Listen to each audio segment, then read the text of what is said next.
ini ka infectious disease nga dulot sang monkeypox virus. Kung maghambal naman kita monkeypox virus, isa ini ka orthopox virus nga mo ang ginatunaan sa mga sintomas nga daw kaangay sa smallpox, apang less severe. Ang monkeypox ginakabig nga less contagious, kag mangintunaan sang less severe nga mga balatian kung ikumpara sa smallpox. Simuloan nga ang smallpox na eradicate na ini sa tung 1980, apang ang monkeypox nagapadayon nga nagaduging sa mga kapungsuran sang Central kag West Africa. Sa karon, mayara duha ka distinct clade ukon subtype, ang West African clade kag ang Congo Basin clade nga amuman ang ginatawag Central African clade. Ang monkeypox ang ginakabig nga zoonosis. Ukon isa ka sa isang balatian nga naghalin sa mga sapat padulong sa humans. Mga sapat kaangay sang squirrels, ilaga, amo kag iban pa. Human to human transmission is limited.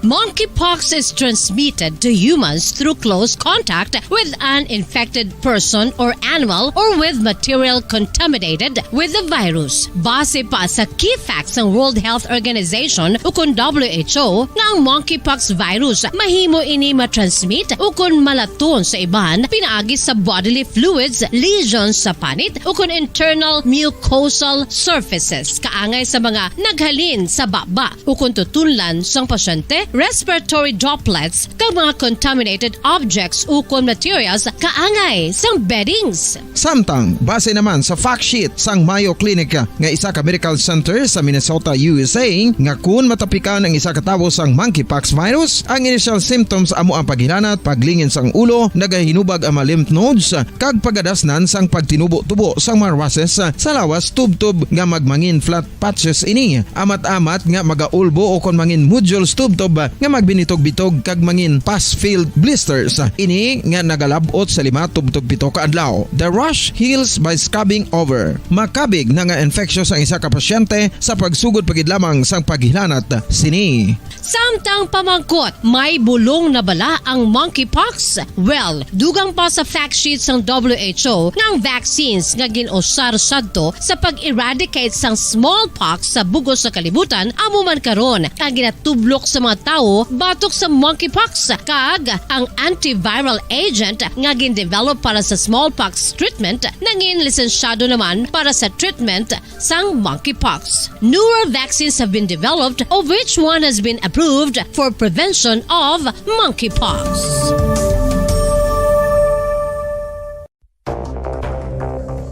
Ano ang dengue hemorrhagic fever? Ang dengue hemorrhagic fever isa kabalatian halin sa virus nga nagalaton paagi sa kagat sang babayi nga lamok nga ginatawag Aedes aegypti kag Aedes albopictus. Ini nga lamok nagakabuhi sa sudod kagwa sa palibot sang balay, nagaistar sa matinlo kag wala nagailig nga tubig kag nagapangagat sa adlaw humalin sa kaagahon tubtob sa kahaponanon. Paano makaangkon sang dengue ang isa ka tawo? Kung ikaw ang makagat sang lamok nga nakasuyop sang dugo sang pasyente nga may dengue. Kung ikaw ang makagat sang lamok nga halin sa pagkaitlog may dala nga virus. Ano ang mga palatandaan o kung sintomas sang dengue? Hinari nga hilanat nga nagadugay sang duha, tubtob 7 ka adlaw, bleeding o kung pagdugo sang ilong, panit o kung baba, kag pagsuka o kung paghigko nga may dugo, sakit sang ulo, pagpalangluya, pagdula sang gana sa pagkaon, sakit sa tiyan kag pagpalanakit sang tutunan, pagpalamula, rashes, shock, pagpalangyami, pagpalamugnaw, pagpalanglapsi, pagpalangitom, pagdasig apang mahina nga pulso, pagkalipong, pagsalasala o kon delirium. Sa karon nga uso naman ang dengue kag nagasugod na ang tigululan, ginapanugyan sa tanan nga magpanglimpyo sa aton palibot kag ugsaran, pakulbon o kon pangulaon ang tanan nga mga suludlan o kon bisan ano lang dira nga may stagnan o kon nagsupot nga tubig agud matapna ang pagbreed sang mga lamok. Pahanumdum, nagikan sa Bombo Radio Bacolod. Basta Radio, Bombo!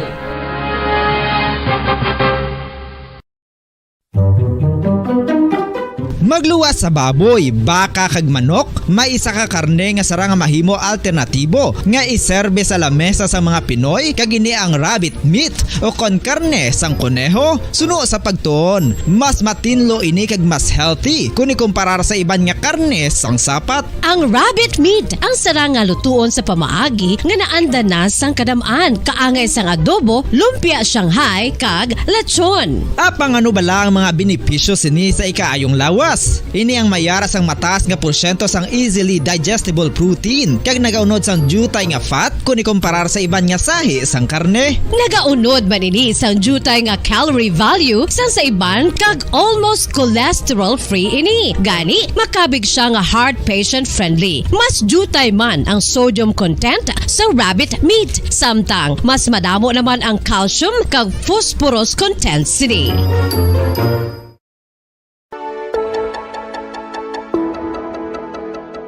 Luyag mo bala nga mabuligan ang imuguya nga magmangin mahining ukon makaangkon sang top of the line highlighter nga pwede lamang maangkon na sa sulod sang balay. Huo mga kabombo! No fancy skincare products, no messy do-it-yourself masks, kag ini ang pinaagi lamang sa ice cubes nga madamo naman ang nagahimo sini kag nagahambal nga epektibo ang ini nga beauty regimen kag skincare tip. Suno sa mga dermatologist, makabuligid ang pagnusnos sang ice cube sa aton guya adlaw-adlaw. Ang ice makadulot sang pagpahugot sang aton panit sa guya bangod gina constrict sini ang mga blood vessels diri. Rason nga nagakipot man ang mga pores kag wrinkles sa aton guya. Nagapakupos pa ini sa mga inflammations kaangay sang eye bags kag pagpalangharok sang aton mga mata. Ang pag-rub sang ice cube sa aton guya makahatag sang soothing effect kung may nagatubo nga acne. Kag ang kabugnaw sang ice nagapapana sang pagpalamula sang panit dulo sang dalalagko nga mga punggod nga nagatubo kalakip na ang sunburns kag rashes. Makabulig man ang pagnusnos ng ice cube sa aton guya sa pag-reduce sa mga aging signs kaangay sang fine lines kag wrinkles o kon pagkurinot sang panit. Ini bangod nga ang coldness sang ice nagabulig sa pagpahugot sa mga pores sa aton panit, making your skin look firmer and younger. Apa ang importante nga pahanumdum, kung mag-rub o kung magnusnos ang ice cube sa guya, dapat inanay lang kag in circular motion for best results. Makaisa man lang ka best kada adlaw dapat nga mag-apply sang ice cube sa guya. Gani, ano pa ang ginahulat mo? It's time for Ice Ice Baby!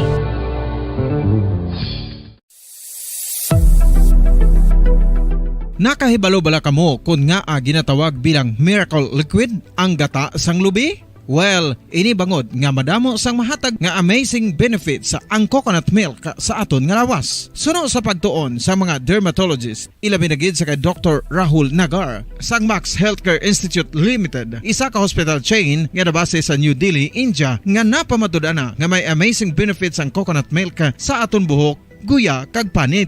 Ang gata sang lubi manggaranon sa vitamin C, E, B1, B3, B5 kag B6 kalakip ng iron, selenium, sodium, calcium, magnesium kag phosphorus. Coconut milk also contains good concentration of lauric acid, isa ka medium chain fatty acid nga nag-convert sa monolaurin sa aton lawas. Ang monolaurin isa naman ka compound nga nagaangkon sang antiviral kag antibacterial properties. Kaangay sa pagpati ka ginhimo sa aton nga katigulangan, ilabirigid sang aton mga lola. Napamatudaan man sa research nga may maayo nga madulot ang pagnusnos o kon pagmasad sang aton scalp kag buhok sa ulo gamit ang gata sang lubi. Ini bangod nga nagapa-restore sang pagka-dry, brittle kag pagka-damage sang aton buhok kaangay sang split ends. Ang coconut milk ang may ginaangkon nga excellent moisturizing properties nga makadulot sang good nourishing effect. Uy, makabulig man patubo sang buhok ang gata sang lubi bangod sa mga essential nutrients sa pag-angkon sang healthy, shiny hair. Ginpanugyan nga mag-apply sang homemade coconut milk sa aton buhok. I-gentle massage ini sa sulod sang 3 to 5 ka minutos kag padasunan sang pagbutang sang hot towel. Pagkatapos sang 20 minutos, shampoohan ini. Samtang maayo man nga makeup remover kag facial scrub ang coconut milk upod sa olive oil. Hindi lamang nga ginatinluan sini ang aton guya, gina-nourish man sini ang aton skin, deeply. Apang, importante nga pahanumdum. Rub it gently. Maayo man nga cleanser ang gata sang lubi, bangod may antibacterial properties ini, makabulig sa pagtapna sang pagtubo sang punggod kag acne sa aton guya. The fats in coconut milk do not clog pores, thereby preventing acne. Samtang ang gata sang lubi epektibo man sa paghatag sang alibyo sa sunburns bangod sang ginaangkon nga anti-inflammatory properties sini. Ang coconut milk napamatud-an nga makapaayo man sa mga skin ailments bangod sang excellent moisturizing effect sini sa dry skin conditions kaangay sang eczema, dermatitis kag psoriasis. Ang natural fatty acid sa gata sang lubi ang makabulig sa dry kag irritated skin, kalakip na nga ginakakas sini ang mga harmful bacteria sa aton panit. Ano pa ang ginahulat nyo? Maggamit na sang homemade nga coconut milk for it really works wonders. Ang pagpanipilyo ang isa sa mga pinaka-importante nga tikang. Agod mamintinar ang matinlo nga hygiene sa isa ka persona. Apang makapila-bala ka beses ini ginahimo sa isa ka adlaw. Suno sa American Dental Association, ginarekomendar ang pagpanipilyo sang makaduha ka beses sa isa ka adlaw. Sunod diri, maayo ang pagpanipilyo sa aga kag sa gabi gamit ang isa ka soft brittled brush. Para sa optimum dental health, ginapahayag sang ADA ang pagpanipilyo sang 2 ka minutos kag siguraduhon nga matinluan gid ang kada ngipon. Importante man nga tinluan ang tunga sang ngipon, isa ka bes kada adlaw. Importante man nga tinluan ang gum line, bangod posible ini nga tiniran sang bakterya. Friendly advice from Bombo Radio Bacolod. Sa tuman ka kapoy, pag-abot sa balay, kung kaisa nagkakatulugan na lang ang isa ka persona. Apang sa babayi antes magdulog, may mga ritual pa nga dapat himuon kaya isang paghukas sang makeup.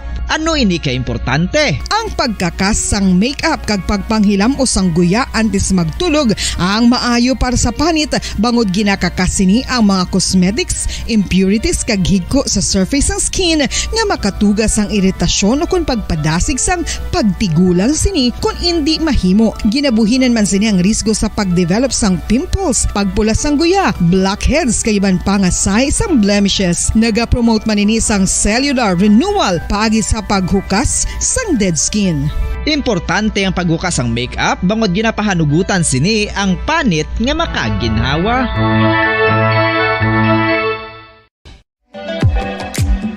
Mga kabombo, ilabilagid sa mga kababainhan. Kung ikaw magtulog, nagasuksok ka bala sang bra o kung wala. Madamo ang mababayi ang wala nagasuksok sang bra kung sila ang magtulog. Magluwas nga ini ang komportable para sa ila. Isa sa mga rason kung nga madamo ang wala nagasuksok sang bra kung magtulog, amo ang kahadlok nga makaangkon sang breast cancer. Kangawa nga hindi magdako kag mapunggan sini ang pagkupos sang dughan.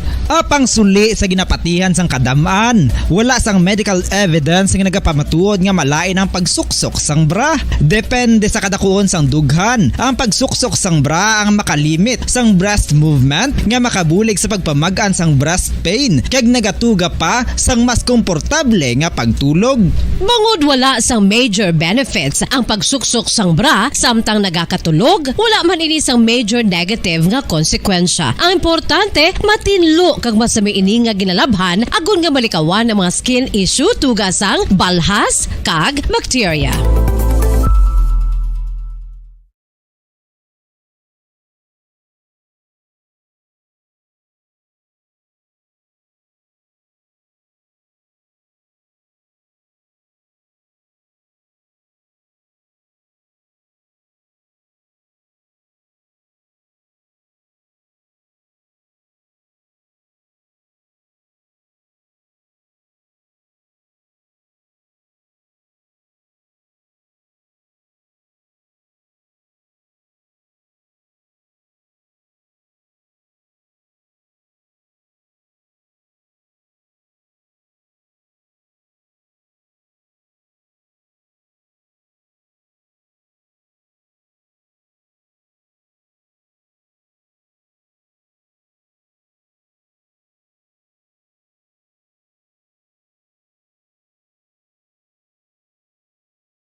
Ang pagpanipilyo ang isa sa mga pinakaimportante nga tikang. Agod mamintinar ang matinlo nga hygiene sa isa ka persona. Apang makapilabala ka beses ini ginahimo sa isa ka adlaw. Suno sa American Dental Association, ginarekomendar ang pagpanipilyo sang makaduha ka beses sa isa ka adlaw. Sunod diri, maayo Philippine Standard Time, 25 minutos sa nakaligad sa tagdag alas 11. Welcome sa palatuntunan bumbuhanay sa Udto Pizza 7 sa bulan sang Hulyo tuig 2022. Webis karon nga adlaw, Webis edisyon sa ato na pagpangalagad. Liwat kita naman kita magadulong sang mga nagabaga, nagapanguna nga mga balita lokal, national kag international. Upod sa gyapon sa inyo anchorman, ini si Bombo Daniel Lecciones. Tubdog gina sa tagna nga 1:30 sa hapon. Sa aton pagpangalagad, subong nga udto pagupdan kita sa aton nga mga Bombo reporters. Subong man sa aton mga Bombo correspondents nga na-assign sila tag sa mga areas of responsibility. Gina-welcome na nato ang aton nga mga tagpalamati sa bilog nga Western Visayas. Subuman sa aton mga tagpalamati sa bilog nga kalibutan, pinagi sa aton website sa www.bomboradio.com. Kag pinagi man sa aton Bombo mobile app. Sa karong banwa, makita ka mabatian kita pagi sa Facebook Live kag YouTube channel sa nga Bombo Radio Bacolod. Ano karon ang aton mga pagadiskusyonan sa sining edisyon, pang-Webis edisyon sa palatuntunan Bombo Hanay sa Udto. Diri kita anay sa aton mga dalagko nga mga balita lokal. 12 ka mga barangay sa Negros Occidental ang magapasakop naman sa deliberation sa mabut nga Hulyo 20 agud nga madeklarar nga drug-free o kon drug-free barangay. Minority mga kabiyanan sa Sangguniang Panlunsod, minority members sa Sangguniang Panlunsod sa siyudad sa Bacolod dismayado sa resulta sang committee assignments sang Sanggunian. Kundi kagapon tugin patigayon ang paghatag sa mga assignment. Ang mga councilor sa grupo ni Mayor Albi Benitez ay susa gaduloble ga, triple ga, quadruple ang mga komitiba nga ginauyatan. Samtang ang mga minority banwa ang ginauyatan nga komitiba ahay inang daw hindi man masyado ka importante nga daw hindi gid man siling abi nga challenging komitiba. Pero sige na lang no? Tianon tanabi karon kay naglain naman ang tiyog sang naglain naman ang bula, naglain naman ang paya rather kung nagkaya naman subong, basi dugay-dugay makulob naman or makaya, hindi naton mapatod. Pero isa lang diri sa nanotisyan banwa, amo ang Committee on Health nga sa tuan ay ang ining Committee on Health nga do ginapananaw kung tani iya nga makuha ini ni Councilor M. Ang, considering si Councilor M. Ang amo gid ang hands-on.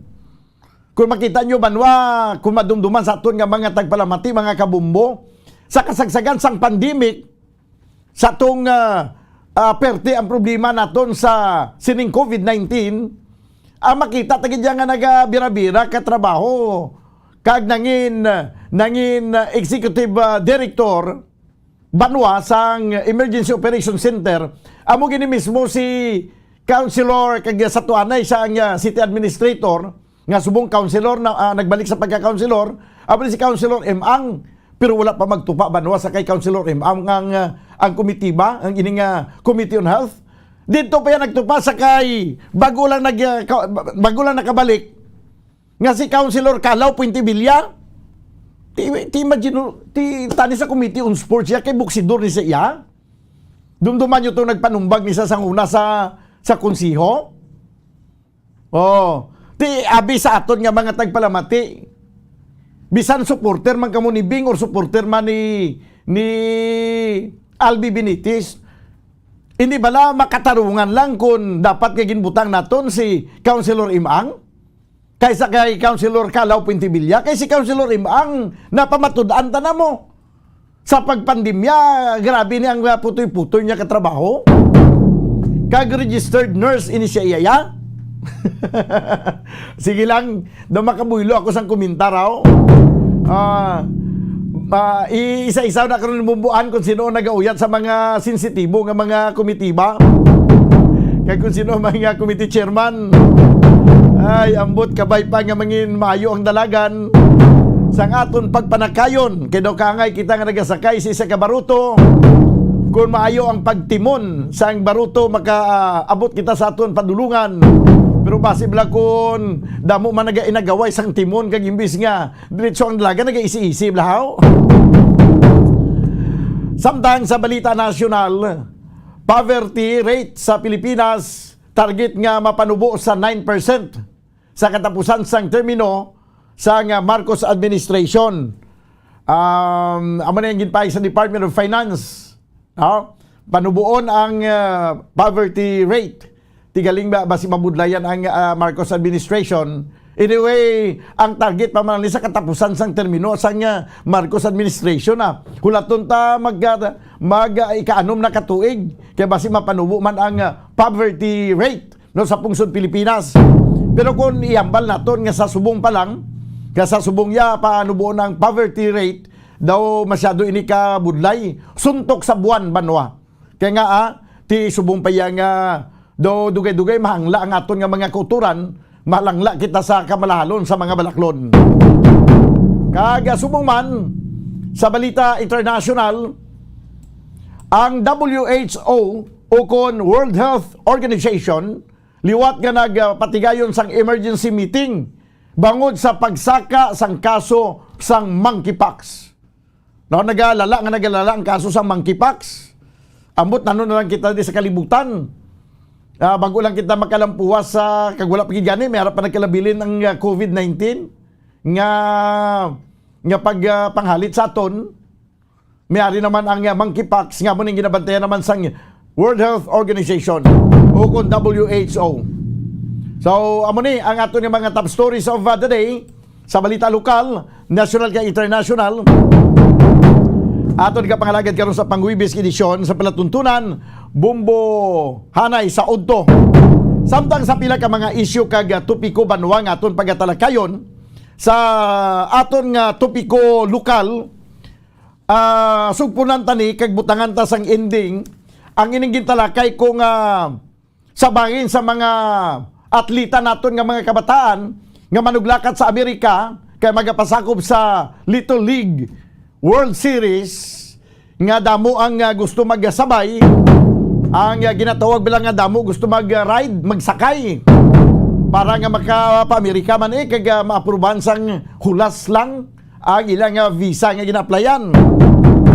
Kag sa bayan naman sa lokal o nasyonal nga mga topiko nga atong pagatalakayon naton ini banwa ang sabahin sang pinakaunang order sang presidente, Presidente Bongbong Marcos Jr. baga kabyanan, ang iya nga Executive Order number 1 nga ginpirmahan sa tuong Hunyo 30. Ano ini siyang Executive Order number 1? Ang Executive Order number 1, mga kabyanan, pag-abolish, bungkagon, dulaon ang PACC o kung ining ginatawag, mga kabyanan, nga Presidential Anti-Corruption Commission. Dulaon ini, no? Sa anong rason istorya naton dugay-dugay, idiskusyonan naton kung ano ang rason ni Presidente Bongbong Marcos nga gusto niya dulaon nga ang ginmando niya pagi sa isa ka executive order ang pagbungkag banwa sa Presidential Anti-Corruption Commission. Ang PACC gintukod din sa magpungko si Cory Aquino nga nagbulo sa kay anay President Ferdinand Marcos Sr. o kung ginatawag naton sa ngalan nga Makoy. Establishar ining PACC kag madamo na nga mga presidente ang nagbulos sa kay Cory. Nagbulos si Papang Ramos, nagbulos si Estrada, nagbulo si Gloria Macapagal Arroyo, nagbulo si Noynoy Aquino, nagbulo si Digong. Subong pala nga presidente.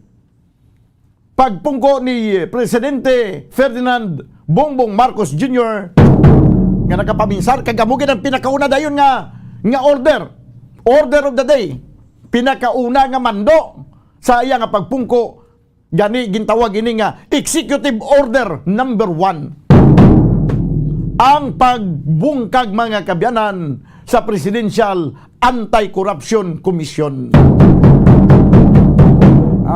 Amo ni, no? Ang aton nga pag-istoryahan. So, unahon nato ini ang sabahin mga kabyanan, karon lang ni dugay-dugay ang sabahin sang Little League, no? Kay gusto ko nga makapamati ang tanan nga mga involved sina diri.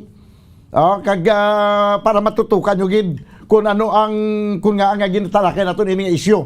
Anyway, unahon nato dining sabahin mga kabyanan sang executive order number 1 sang presidente.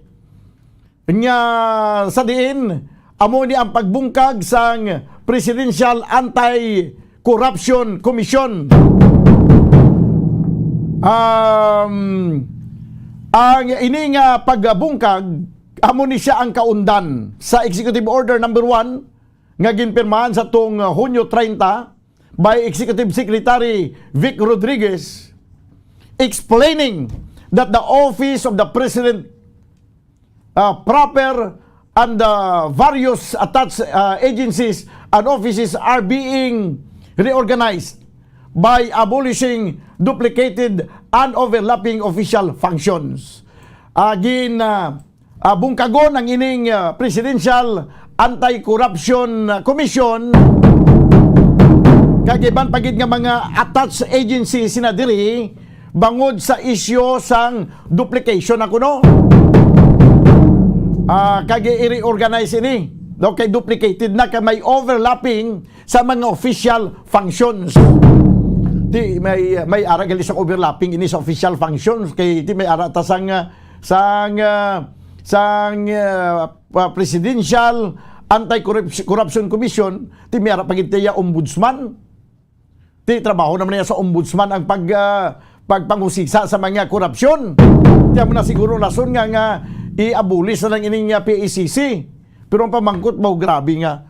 Grabe man ang kinaalam sa aton sa mga presidente ba? Nalupig niya pa banwa ang mga nagliligad nga pila ka presidente, Cory Aquino, Fidel Valdez Ramos, Irap Estrada, Gloria Macapagal Arroyo, Noynoy Aquino kag Presidente Rodrigo Duterte, na perde pa sa ang aton subong presidente ang nagliligad nga anom ka presidente nga wala gid makita nga inigaling Presidential Commission on Presidential Anti-Corruption Commission ay sus duplication na gina, redundant na ini siya, duplication ini sa existing na nga daan nga ahensya sa gobyerno nga amo ang magalantaw sa mga kagbaga busisi sa mga posible nga mga korupsyon nga nagakatabo sa pungsod Pilipinas. Tamo ni ang pinakauna nga order mga kabyanan sa aton nga presidente, ang pag-abolish, pagbungkag sa Presidential Anti-Corruption Commission and the Office of the Cabinet Secretary. Kaga ini banwa, no, ang sa nasiling ko na, may aras ang rason sila nga muning duplication. Pero ang pamangkot, sang wala niging patindog, wala niging tukod ang Presidential Anti-Corruption Commission. Ano man kadamo nga mga kaso ang natigayon nga matigayon niya nga ma-resolve o kung natigayon abi nga mapagawa nga madiskubrihan sang ombudsman damo manayan. O kay gano man kadamo ang ining mga kaso nga na-encounter kag napagwa kag nadiskubrihan sa sining Presidential Anti-Corruption Commission. nga kinalanon ni abolish ni tinami gani kun ang iba niya gasiling mayo ganiya kay duha ang naga panilag sa palibot. May ombudsman na, may PACC pa. Di kundi mas dali makita ang mga korupsyon. Abolishing mga kabyanan sang kung ang pag-abolish sa PACC kay duplication do ka lang siling kita nga pati ang Truth Commission gintukod sa Bacolod di abulis naman. Kay duplication naman lagi na. The word of the day is duplication, no? Duplication galining PACC. Di siling sang kwan siling ni sa Executive Order number 1, the Office of the President would be reorganized. Kinalan reorganize ko ini, including its immediate offices and agencies, particularly dissolving the PACC and the Office of the Cabinet Secretary. So sa pagpungko karon mga kabinan ni President Bongbong Marcos, may mga pagbago bisan pa sa iyang opisina sa Office of the President. Amo na nga na paminsaran nga bungkago ng PACC because sa iya sinikatuyuan nga organized ang Office of the President. Kag ang iya sini nga including ang iya sini nga immediate offices and agencies. Ti pagsiling nga i-reorganize ning Office of the President. Kag ang mga opisina kag mga agencies attached sa among opisina. Ti abot na dayon ang pinaka katinutuyo agud nga i-reorganize ang nasambit ko opisina sa presidente amo ang pag-dissolve sang PACC bilang attached agency mga kabyanan sa Office of the President. Sa ngalan pala nga makasiling ka na nga attached siya sa opisina sa presidente because amo ni ang sa ngalan palang ginatawag siya nga Presidential Anti-Corruption Commission. Sa kaundan mga kabyanan kabahin sa executive order sa nga presidente Yagin Siling, now therefore I, Ferdinand R. Marcos Jr., President of the Philippines, by virtue of the powers vested in me by law, do hereby order the Presidential Anti-Corruption Commission is hereby abolished and its jurisdiction, powers, and functions shall be transferred to the Office of the Deputy Executive Secretary for Legal Affairs.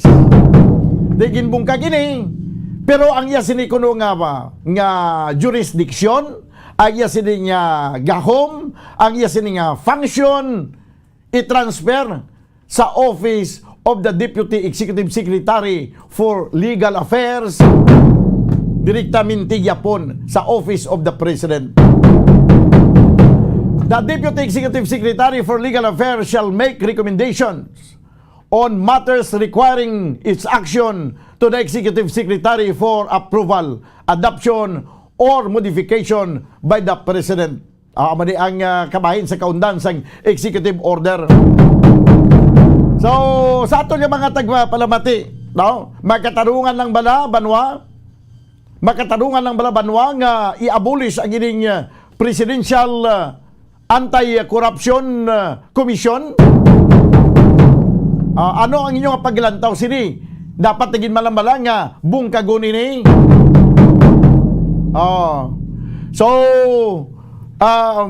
Okay, sige. So ang PCC rather, PCGG to nga kon nga butsi nga ang PACC gina-organize ini sa under giliya sa kay Presidente Rodrigo Duterte. No, ining Presidential Anti-Corruption Commission. No, Corruption Commission.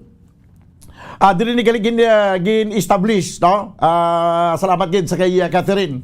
Ang ining Presidential Anti-Commission o kon Anti-Corruption Commission sa tubalang nagambalang niya si Presidente Duterte nga siya ang iyagid sa pagpungko niya gusto niya nga magkalaubos gid ang korupsyon, nga tutukan gid ang korupsyon sa pungsod Pilipinas. So apisar pa nga may ara kita may ara na sang ombudsman gintukod pag ning Presidential Anti-Corruption Commission, no? I was referring kagina sa Presidential PCGG, no? PCGG is different from PACC. So ang PACC mga kabyanan tiya mo na ganing katuyuan nga bungkagon ang tanan nga mga sahi sa korupsyon nga katabo sa pungsod Pilipinas. Kaya ang nagligad nga presidente amo nang balya nga akig siya sa kurap sa mga kawatan.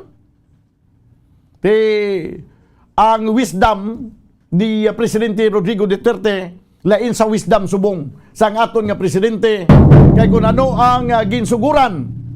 Damo na ganing siling naton karon kung ano ang ginsuguran sang presidente nga nag-agi presidente nga ginbuslan ni Bongbong Marcos, ginbaliskad man karon sang subong administrasyon.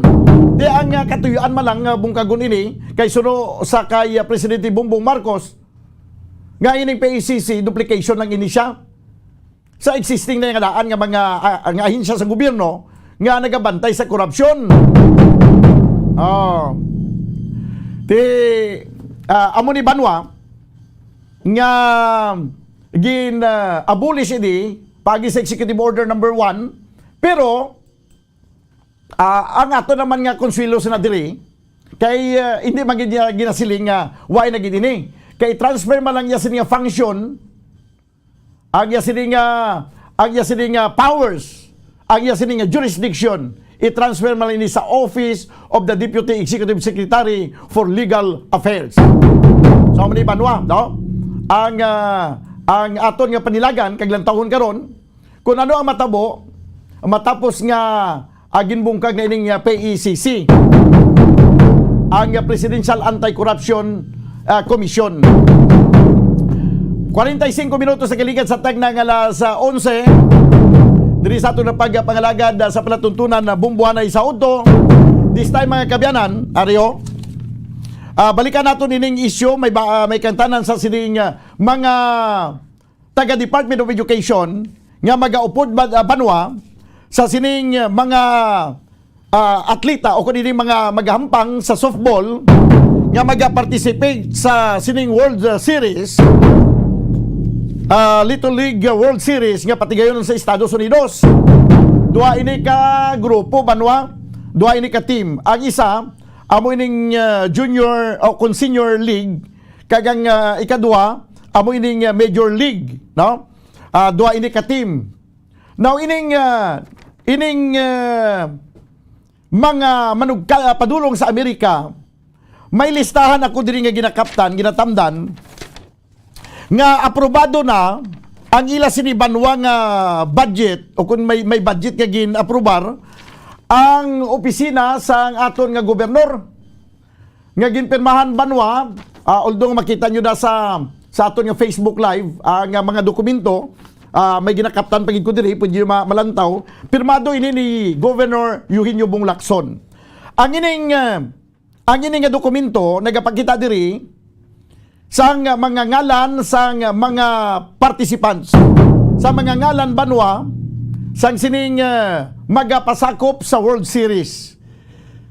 Ang sa seniors league o kung sa seniors, amo ini ang mga athletes daw nga nagikan sa mga nagkalinlain o kundi mga players nga nagikan sa nagkalinlain nga mga kabanwanan sa probinsya sa Negros Occidental. May listahan diri daw sang pila ni kabilog, 11 ka mga players plus ang mga coaches nga 3 kabilog para ini mga kabyanan sa seniors.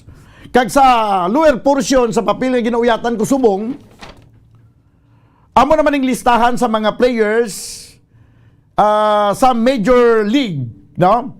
Ang mga players 14 kabilog Banwa, kag ang ilang mga coaches 3 kabilog.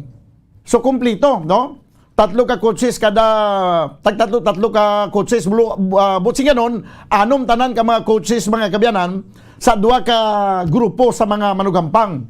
Kag diri pagid sa lower portion pagid sa sini nga dokumento ginauyatan ko subong,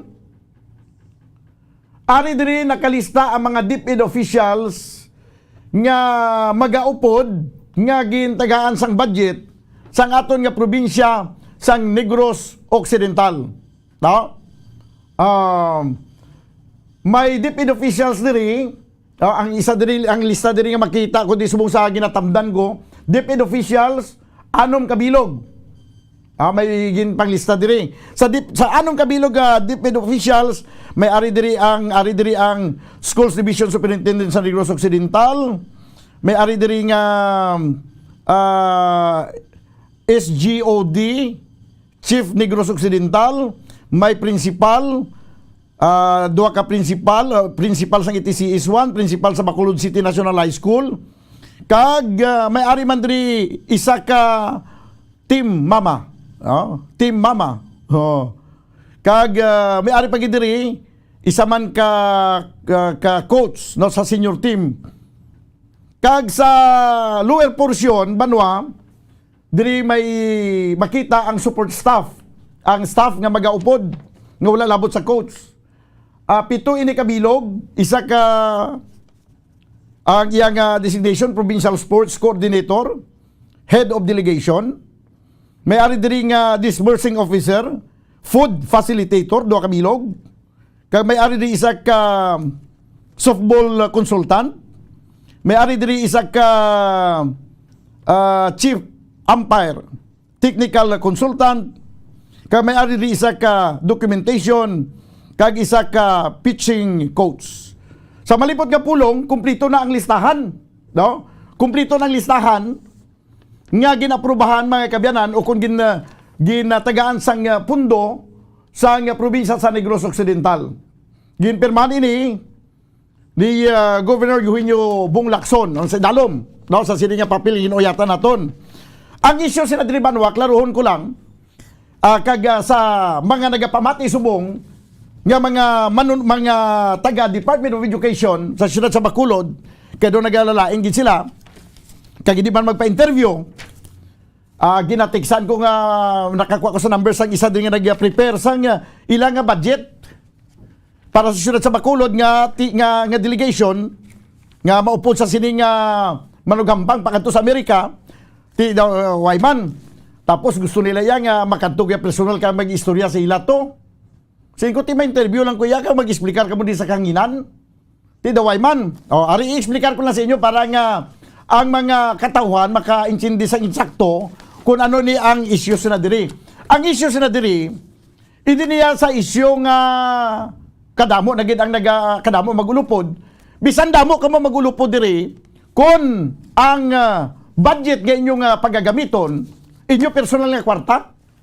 Pero kung ang budget niya sa siyudad sa Bacolod o probinsya sa Negros Occidental, kag hindi man kamo official nga dito sa listahan, tidako niya ang issue banwa. Amo nang issue naton nga dapat ang mag-upod lang ang ining ari sa official nga listahan. Nakibot ang ari diri sa official nga listahan nga sa ngana na nga nagpreparar na para nga nagpreparar na sa visa para nga lakat pa Amerika. May ginsubmit nga mga ngalan na nga DepEd Bacolod City. Nga ang ila ginsubmit nga listahan ari diri tamdan ko man subong mga 20 ni kabilog banwa. Ang iintra pagid sa original nga listahan nga ginhatagan sang budget sang probinsya sa Negros Occidental. Kaya ang isa pagid nga nadiskubrihan naton banwa kaya ining mga ginpanglista nga additional nga magaupod nga mga taga DepEd diri sa siyudad sa Bacolod, ang iban nga mga nalista diri sa 20 kabilog nga ginatumod naton banwa, nalista man diri sa official listing nga gin-aprobahan sa probinsya sa Negros Occidental. Subot singanon may duplication, no? May duplication na budgetan kung matabo banwa, kung matigayon nga ma-release ini, pero way pa niya pirma ni Mayor Albi Benitez. May nagambal sa akon nga daw hindi na lang kuno pagpirma ni Albi kay nabalahuba na. Kay sa information ng ako nabatian nga daw gusto lang tanin ni Mayor Albi nga hipsan lang ini. Basi siya lang guro matag sang funding 13 milyones. Ti karon banwa kung maaprobahan ining kag mahatag ining 13 milyones kag kuwaon sa kabansang siyudad sa Bacolod, makaluluoy man kita nga mga taxpayers nga ti ang ilaya ko galingon personal nga interest lang nga magupod tuya sa mga kabataan nga mampang to sa Amerika, kita yang magasto. Pero kung sila magasto personal, bisan pila pa ni sila kabilong magupod, why problema hala pag-upod ka mo tuya sa kabatalyon? Why gid questions na dira? Ang ikaduha pagid, wala labot sila nga issue, ang ikaduha mo ni bodo intuon nyo man niya ang Bacolod kag probinsya sa Negros Occidental. Nano man niya yang nalista nyo na diri sa probinsya, ilista nyo pagid sa siyudad sa Bacolod. Bo araw-araw naman kamo inyo yaman. amo na siyang issue dira. Now, amo ni. Ang ining sulat mga kabiyanan nga budgetary requirements for Little League Softball World Series Championship 2022 address ini sa kay Mayor Alfredo Abelardo Benitez. Aring ginauyatan ko subong 13 million, no? 13,164,500 pesos. Ti diri ginisa-isa diri kung nga amo ni kadako ang pagagastuhon. Kay ginlista diri banwa ang ginlista diri ang 14 ka mga athletes, ang ilang nga mga coach, kag ang team ma'am, kag iban pa dira nga mga ginpangbutangan lang balay sang designation para lang ma-justify. Ginpanglista diri ang ilang atlete. Pero sa pagkamatuod, tapos niya may budget niya mga atleta, ang mga manugampang may budget na iya para sa ilang aplite pa Amerika. Tano ang punto diri, anong ambot sing ganon sila diri? Sa nagubra sa sining budgetary requirements. Gusto niyo nga dublihon ang budget? Nga nakakuha na kabuto sa isa, makuha pag mo sa isa, no? Dubli kabe? Ha?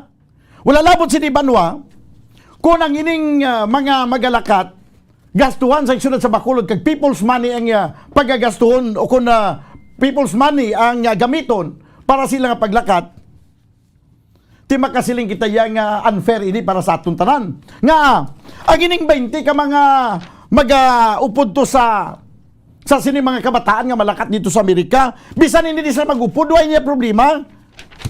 Hindi na magiging nisisidad yan nga mag-upod sila kay wala naman sila sang ano pangimuon nila dito kay ang tanan nga mga ang staff may staffing na diri ho. May support staff na nga nalista diri ho. 7 ka bilog. Wala labot sa 6 ka mga coaches. May 7 na ka mga staff nga mag-upod nga official nga ginlista. Diri sa ginauyatan ko subong nga ginpirma ni Governor Lacson. Tini yang ginadugang mga kabyanan nga 20 ka bilog nga sa Bacolod. Ang iban sila diri ari naman na diri. Pero may ara gid nga wala diri. May include diri ti ano nang pamangkod da karon namo ni. Ang ari diri sa sining listahan nga wala maintra bilang opisyal nga delegation sa sining magapasakop sa Little League World Series 2022. Ano ang inyo iyang function? Kay may ari naman support staff nga ginpanglista diri kag may mga function naman ini. Ano ang inyong function niya karon? Ti imagine niyo banwa sa siniyang paglakat sa mga manugampang pa Amerika. Damo yang magulupod mo, imagine mo maupod pa pati ang regional director sa Department of Education. Yung ginlista pa din nila ho, ambot kung tuod din man nga si Ramer Oitico, nga mong regional director sa nga DepEd, maupod gid man basi ginlista lang blangalan ni nila ho. Si Amelita Pitalgo, regional sports officer, maupod man. Pero may ari na kita di sports officer nga maupod. Probinsya kag syudad sa Bacolod.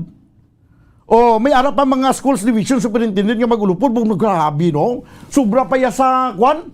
Sobra pa ini banwa sa sobra pa ini sa Olympics. Imagine nyo grabe nga preparasyon subong grabe mga magulupod mo. Maupod yan mga regional director sa DepEd, Region 6, may mga schools division superintendent nga magupod, assistant schools division superintendent, may chief SGOD, may chief sa CID, ano na CID or CIDG. May ara pagid nga education program supervisor, division sports officer. Amo ni nagpreparar sang ilang kinahanglan nga budget. May public schools district supervisor, team ma'am, may pinapa ka mga principal magulupod, may supervisor. Imagine nyo na banwa? Ha?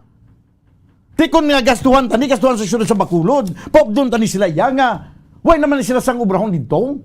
Concentrate na lang kamo, di ba? Hindi na kamo mag-amar pa. Tani sang una pala nag-training kamo ya sa pagtudlo sa softball o kung ano man nga sports. Para nga lito mo pag upod nyo kung gusto nyo maglakat giban. Tiyan mo lang maning aton dire, no? Kaglaroon ko ni kaysa nagligad, siling ko may 2 ka mag-asawa, isa lang ka mag-asawa maupod dire. amo ning si Eden Ariula kag yang bana katong duha ka abaw kwanto yung magutod, tatlo gigali ka magutod nga abaw banwa ang maupod pa Amerika. Imagine mo na may tatlo magulutod ya maupod mo. Sige. Magabalik kita pagkalikid ginamang sa pila kami importante nga mga panumdum. Standby. Matapos nga nagbalatian ang bugos sa kalibutan dulot sang coronavirus disease, isa naman sa karon kabalatian ang bulos sa ginakahadlukan worldwide, ang monkeypox. Ano ang ginatawag na monkeypox? Well, sunod sa World Health Organization o kung WHO, ang monkeypox ang isa ini ka infectious disease nga dulot sang monkeypox virus. Kung maghambal naman kita monkeypox virus, isa ini ka orthopox virus nga mo ang ginatunaan sa mga sintomas nga daw kaangay sa smallpox, apang less severe. Ang monkeypox ginakabig nga less contagious kag mangintunaan sang less severe nga mga balatian kung ikumpara sa smallpox. Simuloan nga ang smallpox na eradicate na ini sa tung 1980, apang ang monkeypox nagapadayon nga nagaduging sa mga kapungsuran sa Central kag West Africa. Sa karon, mayara duha ka distinct clade ukon subtype, ang West African clade kag ang Congo Basin clade nga amuman ang ginatawag Central African clade. Ang monkeypox ang ginakabig nga zoonosis. Magandang tanghali Pilipinas, sa numang oras sa buong mundo, naritang Bombo Network News Noontime Edition, araw ngayon ng Webes, Hulyo 7 na 2022, sa ulo ng ating mga balita. Ang Presidential Anti-Corruption Commission at ilan pang ahensya sa Malacanang sa ilalim noon ng dating Administrasyong Duterte tuluyan ng binuwag ni Pangulong Ferdinand Marcos Jr. Samantala naman, bilang ng mga Pilipinong walang trabaho sa bansa, pumalo na sa mahigit din daw sa 2 milyon. Ang DILG naman nagsumite ng rekomendasyon kay Pangulong Bongbong Marcos sa gitna yan ng ilang suhestyon na ipagpaliban ang barangay at SK elections. Samantala pa rin, ang Pangulong Marcos inaprubahan din ang panukalan ng Department of Health na pag-require na rin ng first booster dose laban sa COVID-19 para masabing fully vaccinated na ang isang individual. At sa international news naman, mga top officials na nagre-resign sa gobyerno ni UK Prime Minister Boris Johnson patuloy pa rin nadadagdagan. Samantala, ang paglikas naman sa mga sibilyan sa may Donbas region, puspusan na rin ang pagkilos habang kumikilos naman ang tropa ng Russia patungo sa may eastern Ukraine city. Sa sports balita, ang bagong lipat sa Minnesota Timberwolves, si Robert Gobert, hangad din na umabot sila sa NBA Championships. At live nationwide, worldwide, via satellite mula sa Bombo News Center Makati, kami po ang inyong mga tagapaghatid balita. Ako si Bombo Everly Rico. Ako naman si Bombel Maracol at ngayon sa detalye ng ating mga balita. Tuluyan na ngang binuwag ni Pangulong Ferdinand Bongbong Marcos Jr. ang Presidential Anti-Corruption Commission o PACC at ang Office of the Cabinet Secretary. Sa inilabas na Executive Order No. 1, ipinag-utos ni Pangulong Marcos ang paglilipat ng kapangyarihan at trabaho ng PACC sa Office of the Deputy Executive Secretary for Legal Affairs. Nilinaw naman ng naturang Executive Order na itutuloy pa rin ng Malacanang ang mga kasong hinawakan ng PACC. Maliban kasi sa PACC ay binuwag na rin ang Office of the Cabinet Secretary at lahat ng trabaho nito ay ilalagay na sa ilalim yan ng direct control at supervision ng Presidential Management Staff. Pinatitiyak naman ng Pangulo na lahat ng mga maapektuhang personnel sa abolition ng naturang opisina ay mabibigyan pa rin ng kaukulang benepisyo. Alinsunod pa rin yan sa ipinag-uutos ng batas. Samantala, sa hiwalay naman na Executive Order No. 2, ipinag-utos naman ni Pangulong Bongbong Marcos na i-reorganize at palitan ng pangalan ang Presidential Communication Operations Office. Patungo yan sa pangalang Office of the Press Secretary, subalit pareho pa rin ang magiging tungkulin nito. Samantala naman sa ibang balita, nadagdagan pa ang bilang ng mga Pilipinong walang trabaho sa bansa noong nakalipas na buwan ng Mayo ng taong kasalukuyan. Ayon sa nilabas na report ng Philippine Statistics Authority o PSE, ay sinabi ng Civil Registrar General na si Undersecretary Dennis Mapa sa ginanap na nitong press conference kaugnay sa labor force survey results. Pumalo pa raw sa 6% ang unemployment rate sa Pilipinas noong buwan ng Mayo na may katumbas siya na 2.93 million na ating mga kababayan na walang trabaho. Mas mataas ito kumpara naman sa naitalang 5.7% na unemployment rate noong buwan ng Abril o nasa 2.76 million na kabuang bilang naman ng mga individual na walang trabaho. Ngunit mas mababa naman ito kumpara naman sa 7.7% na jobless rate na naitala naman noong nakalipas na Mayo ng taong 2021. Paliwanag pa nitong si Undersecretary Mapa, hindi daw kasi lahat ng nadaragdag sa labor force participation ay tuluyan nakakakuha ng trabaho. Samantala sa kanya pang report, nagkaroon din naman daw ng pagtaas din naman sa employment rate sa nasabing buwan na pumalo naman sa 94% na mas mababa kumpara sa 94.3% na employment rate noong April ng taon pa ring kasalukuyan. Samantala naman sa ibang balita, yung kongresista na naghain ng panukala na namagsagawa ang Pilipinas ng charter change, nagpaliwanag sa Bombo Radio. Yan iba pang mga balita mula naman kay Bombo Gerald Olip. Bombo Elmar, Bombo Ever, napapanahon na raw para muling isulong itong charter change dito pa rin sa bagong administrasyon ni President Ferdinand Bongbong Marcos Jr. Sa panayam nga ng Bombo Radio Philippines kay Pampanga 3rd District Representative Aurelio Dong Gonzales Jr., itong chairperson ng Committee on Base Conversion, nilinaw din itong hindi raw self-serving itong panukala at sa katunayan ay matagal na itong isinusulong.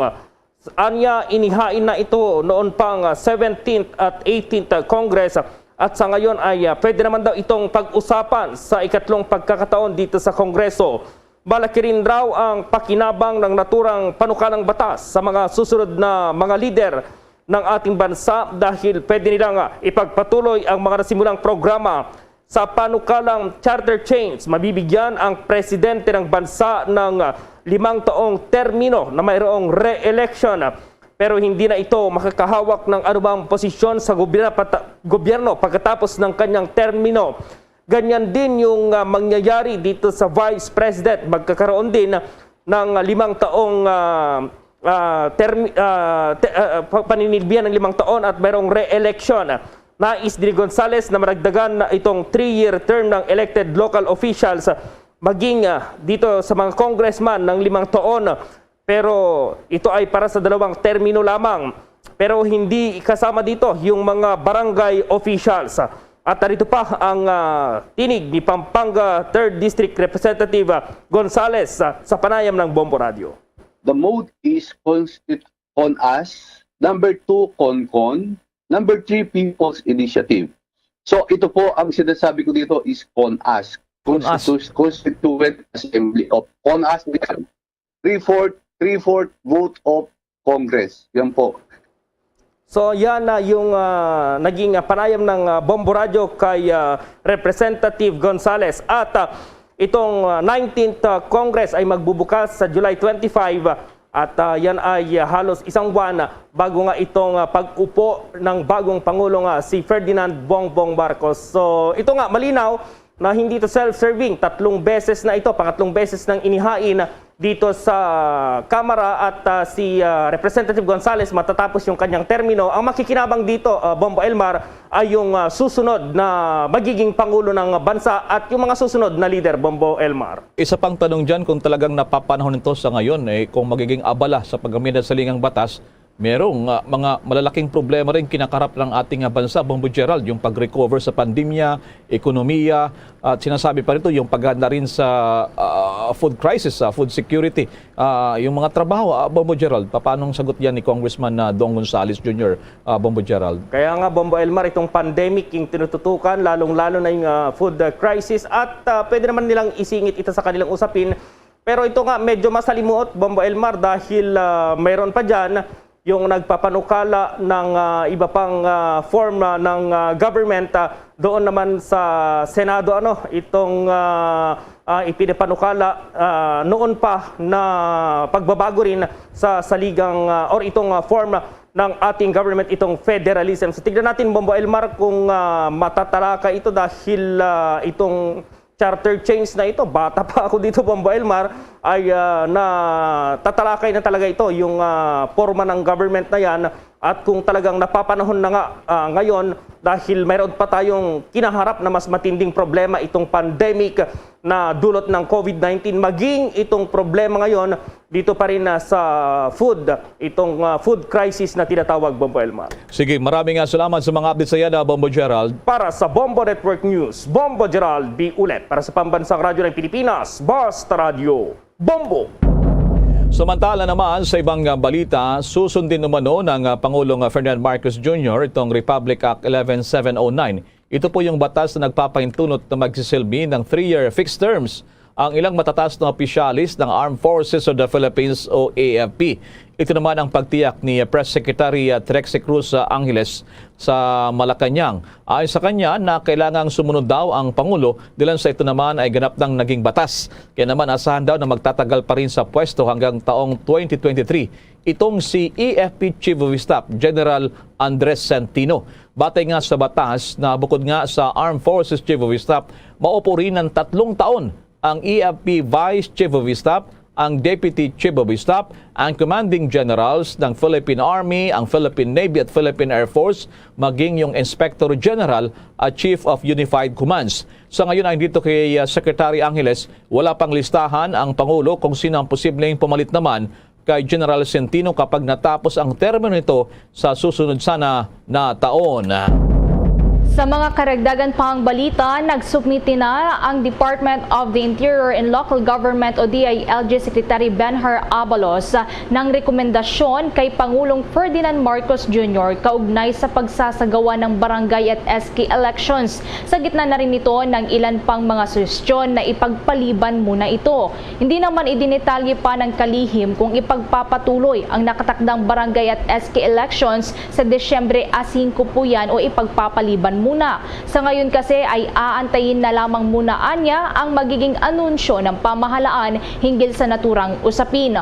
Una nga rito ay ilang beses na rin na naantala ang nakatakdasan ng October 2016 na barangay at SK elections. Umani naman ng samut-saring reaksyon ang posibilidad ng postponement ng barangay at SK elections kung saan may ilang pabor at mayroon namang tutol na ipagpaliban ito dahil magbibigay lamang anya ito ng oportunidad sa ilang mga incompetent na mga local officials at personnel na gamitin na bilang gatasan ang kanilang hinahawakang posisyon sa mga barangay. Samantala sa iba nating mga balita, patuloy pa rin nadadagdagan at nadidetect daw yung mga kaso ng mga highly transmissible na Omicron variants dito naman sa Pilipinas. Base nga dito sa latest genome sequencing na iniulat po ng Department of Health o DOH mula June 29 hanggang July 4, nasa 190 na kaso ng Omicron variant of concern at ng lahat ng sublineages nito ang nadetect. Nasa 185 dito ay local cases at 5 pasyente naman ang returning overseas Filipinos. Bagamat wala namang naitalang nasawi sa bagong mga kaso ng tinaguriang Omicron variants sa kaparehong genome sequencing run, nasa 43 rito ay itong BA.5 cases ang nadetect. Umabot naman sa 20 na mga kaso na BA.2.12.1 at nasa 7 naman na BA.4 cases habang nasa 21 naman ang kumpirmadong kaso ng COVID-19 na wala namang lineage. Sa kabuuan, umaabot na sa 7,919 ang kumpirmadong kaso ng Omicron variant dito sa buong bansa na nadapuan. Subalit sa kasalukuyan naman, yung mga hospital beds utilization sa buong bansa ay nanatili pa rin naman low risk sa kabilangan ng pagkakatala ng karagdagang kaso na mas nakakahawang Omicron variants dito naman sa ating bansa. Si Vice President Sara Duterte naman nakipagpulong sa top diplomat ng China na si Wang Yi. Alamin yan sa pagbabalita ni Bombo Anali Soberano. Nakipagpulong at nakipagkita si Vice President Sara Duterte sa top diplomat ng China na si Wang Yi.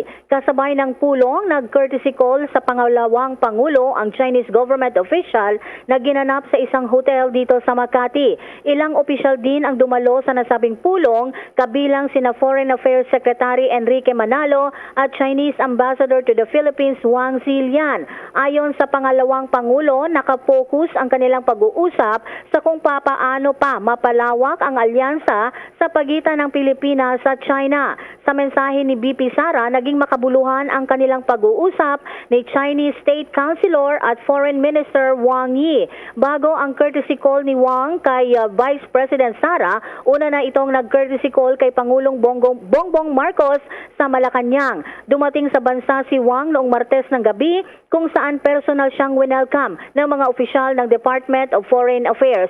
Kahapon, pinulong din ni Vice President Sara ang mga opisyal ng Department of Education kung saan tinalakay ang budget ng ahensya. Samantala, nakatakdang maglabas ng department order si Education Secretary Sara Duterte para magsisilbing gabay sa lahat hinggil sa plano nitong full face-to-face classes sa buwan ng Nobyembre. Pakinggan natin ang pahayag ni DepEd Secretary Sara Duterte. But I will also take the task with a reminder that we shall continue to find ways to improve basic education in terms of access, equity, quality, resiliency, and governance, to produce learners who can achieve their full potential as individuals who are responsible, skilled, knowledgeable, productive, and determined to achieve their dreams for themselves and for our country. We look forward to working with you as we take on the task of helping our children become our country's assets. Si Vice President at Education Secretary Sara Duterte. Bombo Anali Montaño Soberano nag-uulat para sa Pambansang Radyo ng Pilipinas. Basta Radio, Bombo! Samantala naman, sa iba nating balita, tumaas pa raw ang tinatawag na positivity rate o bilang ng mga nagpopositibo sa COVID-19 sa Metro Manila. At ayon nito sa ulat naman ng Independent Pandemic Monitoring Group na Octa Research at ayon nito sa fellow na si Dr. Guido David na naturang grupo, sumipa sa 9.8%. Ang positivity rate sa riyon mula sa 8.3% na naitala naman nitong nakalipas na linggo. Nakapagtala rin naman iba pang mga lugar ng pagtaas o positivity rate na umabot na sa mahigit 10%. Ilan dito yung lugar at lalawigan ng Antique. Lumobo raw sa 20.6% ang positivity rate mula sa dati namang 17.1%. Maging yung probinsya ng Batangas, mayroong 10.7% mula sa dating 7.4%. Yung lalawigan ng Cavite, nakapagtala ng 13.2% mula sa dating 11.7%.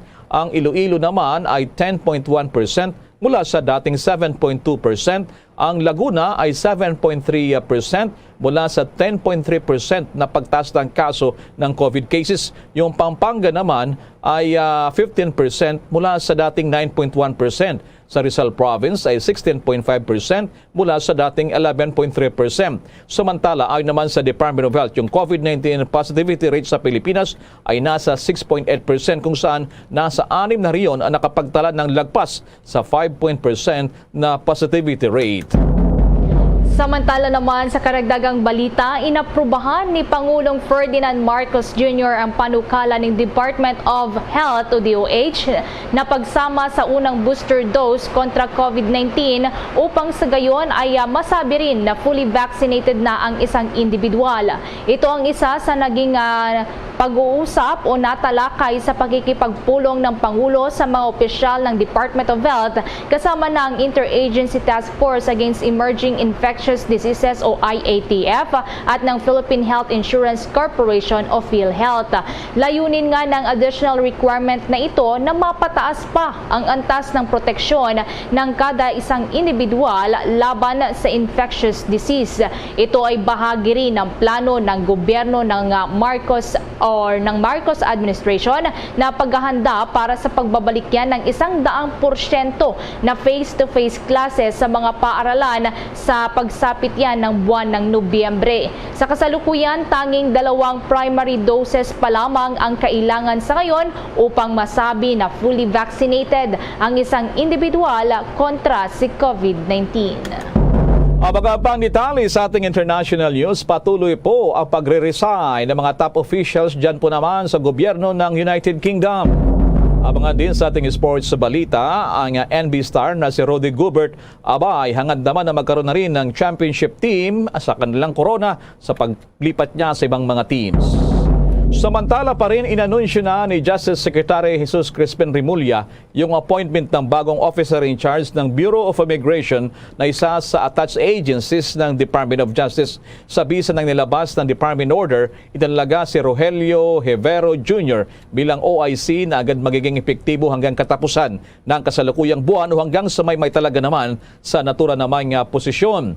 At noon narito ay tinukoy naman ni Secretary Remulla yung Bureau of Immigration kasama yung Land Registration Authority at yung Bureau of Corrections na may mga attached agencies sa ilalim ng Department of Justice na itinuturing daw na problematic government agencies na kailangan daw ng cleansing mula sa mga sindikato o manoy korupsyon at irregularidad na rin sa tura namang mga nabanggit na ahensya.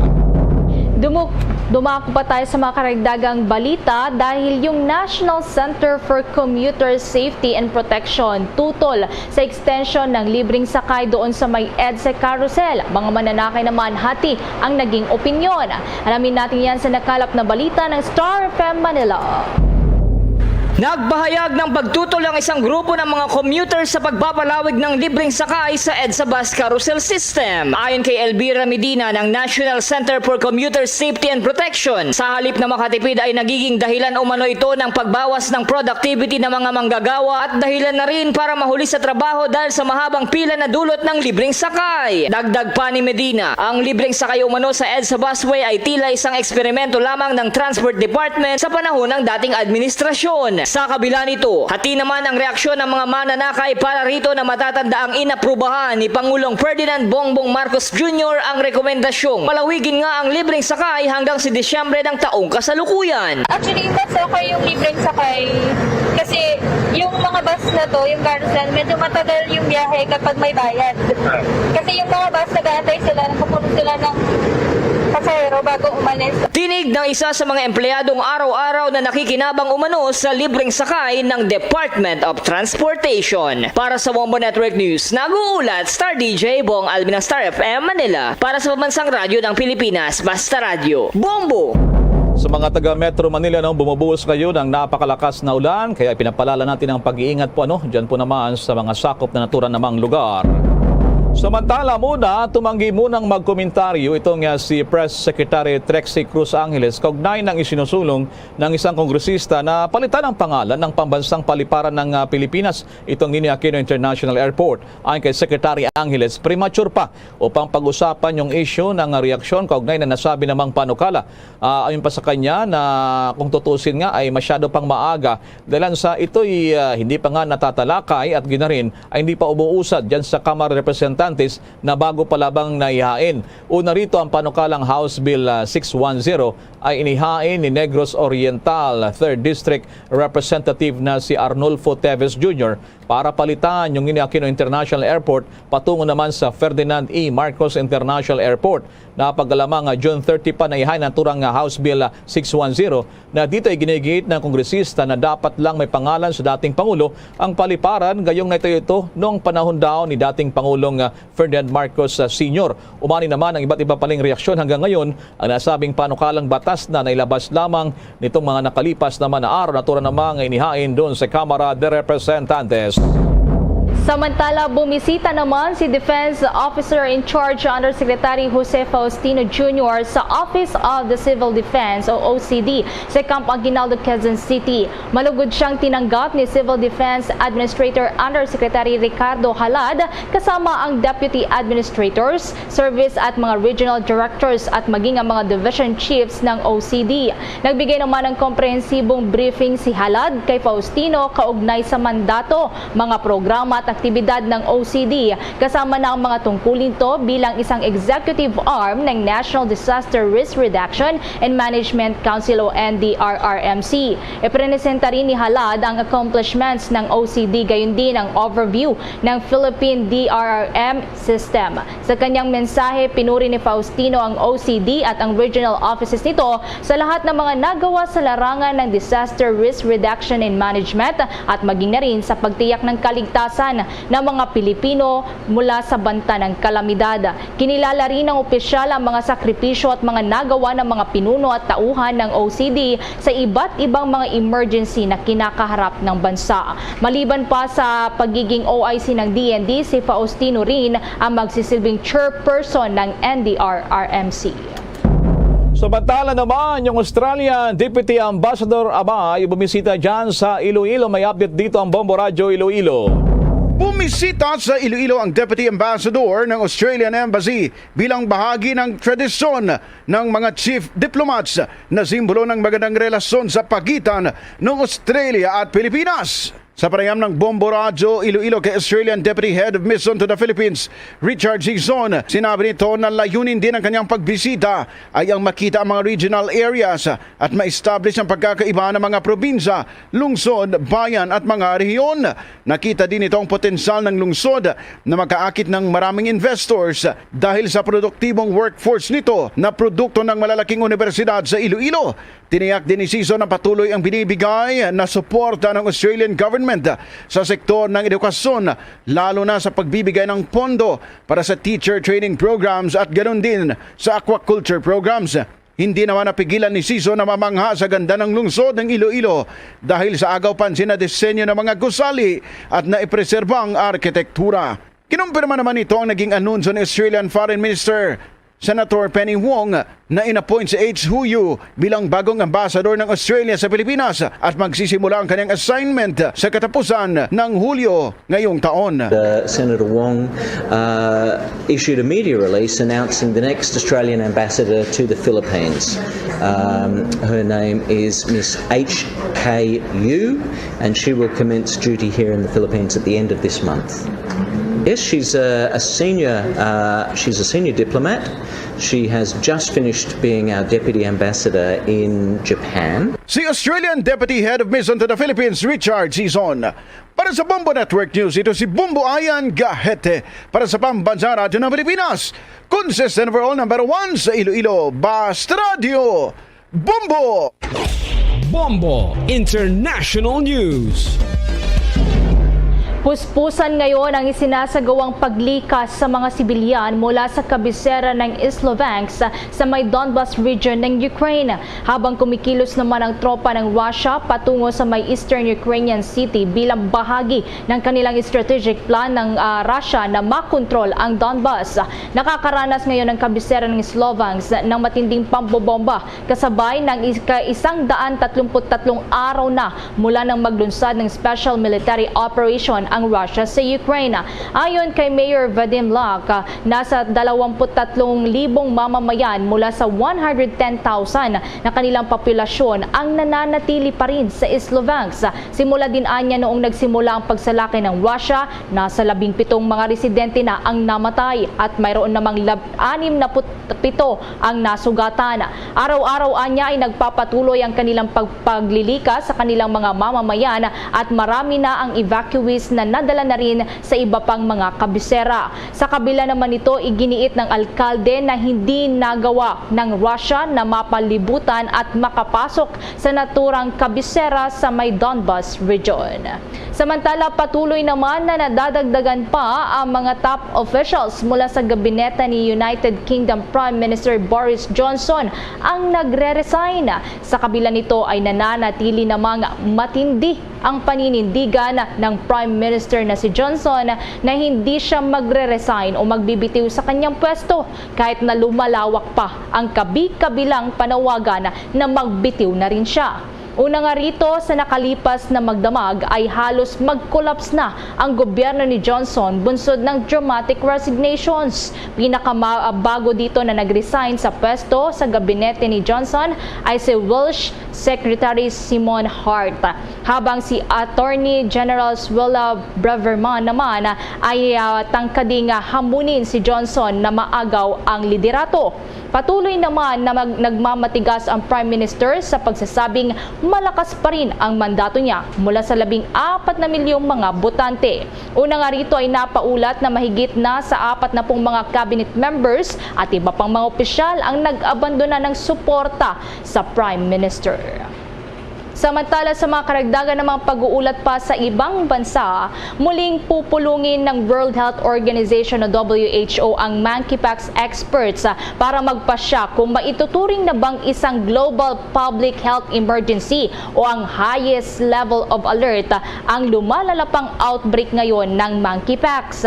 Ayon kay UN Health Agency Director General Tedros Adhanom Ghebreyesus, magsasagawa sila ng ikalawang pagpupulong kasama ang mga Emergency Committee on Monkeypox matapos na sumipa pa sa mahigit 6,000 ang kumpirmado ng kaso ng monkeypox sa 58 mga bansa. Ito ay kasunod na rin ng naitalang surge ng monkeypox sa unang bahagi ng Mayo ng kasalukuyang taon sa labas ng West at Central African countries kung saan nga ay naitala na una at matagal na ring endemic ang monkeypox. Ayon sa UN Director General, nananatiling hamon sa ngayon ang testing pagdating naman sa naturang sakit. Samantala, nakapagtala na rin ng kauna-unahang kaso ng monkeypox ang Dominican Republic. Ang naturang pasyente na dinapuan ng sakit ay isang 25 anyos na lalaki mula sa Amerika na dumating sa may Santo Domingo na siyang capital naman ng Dominican Republic. Bombo Sports News. Sa basketball naman, mission daw ngayon ng NBA star na si Rudy Gobert na mabigyan niya ng kampyonato ang mga fans ng bago niyang team, ang Minnesota Timberwolves. Kung maalala, nakuha ng Wolves itong si Gobert mula sa Utah Jazz. Naging malaki na rin ang puhunan ngayon ng Timberwolves. Bunso na rin na mabigat ang naging kapalit na umabot sa 4 na mga players at 5 mga first round picks ang ipinalit ng Timberwolves para naman kay Gobert mula sa Utah Jazz. Ayon kay Gobert, excited na siya sa paglipat niya sa bagong team. Sa pagkakataong ito ay lalo namang lumakas ang Timberwolves dahil sa meron na silang 2 magagaling na mga higante at masasabing very best big men sa NBA. Si Gobert ay 3-time Defensive Player of the Year at makakatandim niya ang All-NBA performer na si Karl Anthony Towns.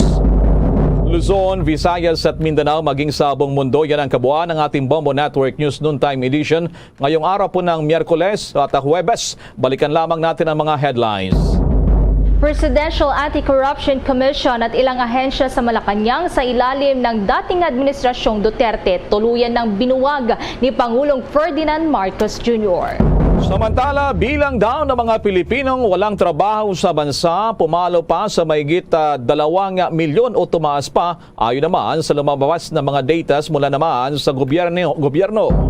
Ang DILG nagsumite ng rekomendasyon kay Pangulong Bongbong Marcos sa gitna ng ilang suhestyon na ipagpaliban ang barangay at sangguniang kabataan elections.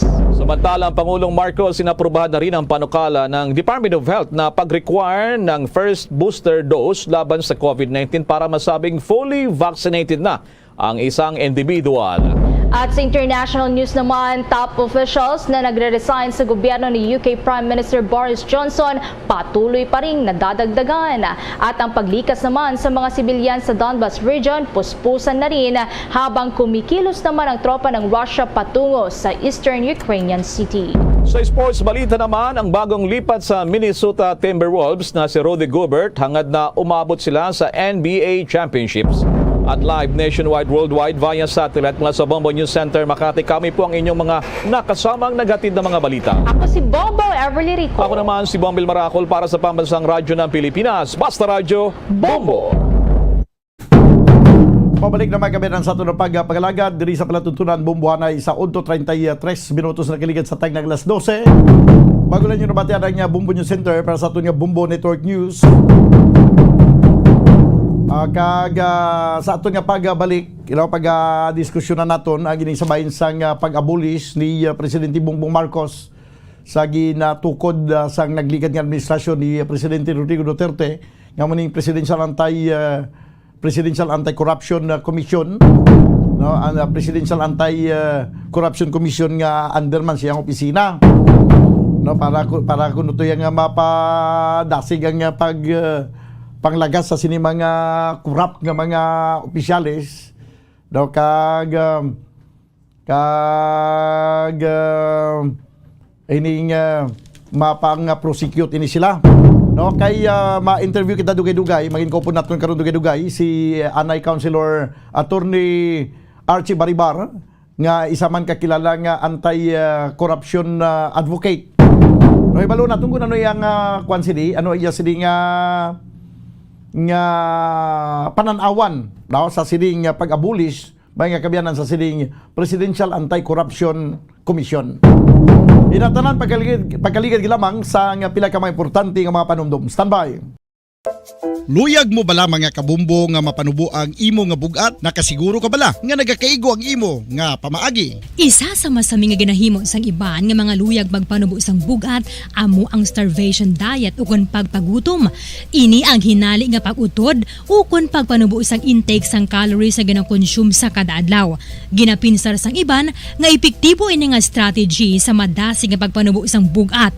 Apang nakahibalo bala kamo nga ang hinali nga pagbaylo sang pinaagi sang pagkaon ang makatuga sang suli nga resulta? Naibaluan nga ang pagkaon sang tuman kadyutay o kon pagpagutom ang hindi maayo nga ideya kag ini ang makatuga agud nga magdako na gid ang bugat. Suno sa mga doktor, ang pagbalansi sang pagkaon sang manubo sa calories nga diet ang pinakaepektibo nga makabulig agud mapanubo ang bugat. Ang pagpanipilyo ang isa sa mga pinaka-importante nga tikang. Agod mamintinar ang matinlo nga hygiene sa isa ka persona. Apang makapila-bala ka beses ini ginahimo sa isa ka adlaw. Suno sa American Dental Association, ginarekomendar ang pagpanipilyo sang makaduha ka beses sa isa ka adlaw. Suno diri, maayo ang pagpanipilyo sa aga kag sa gabi gamit ang isa ka soft brittled brush. Para sa optimum dental health, ginapahayag sang ADA ang pagpanipilyo sang 2 ka minutos kag siguraduhon nga matinluan gid ang kada ngipon. Importante man nga tinluan ang tunga sang ngipon, isa ka bes kada adlaw. Importante man nga tinluan ang gum line, bangod posible ini nga tiniran sang bakterya. Friendly advice from Bombo Radio Bacolod.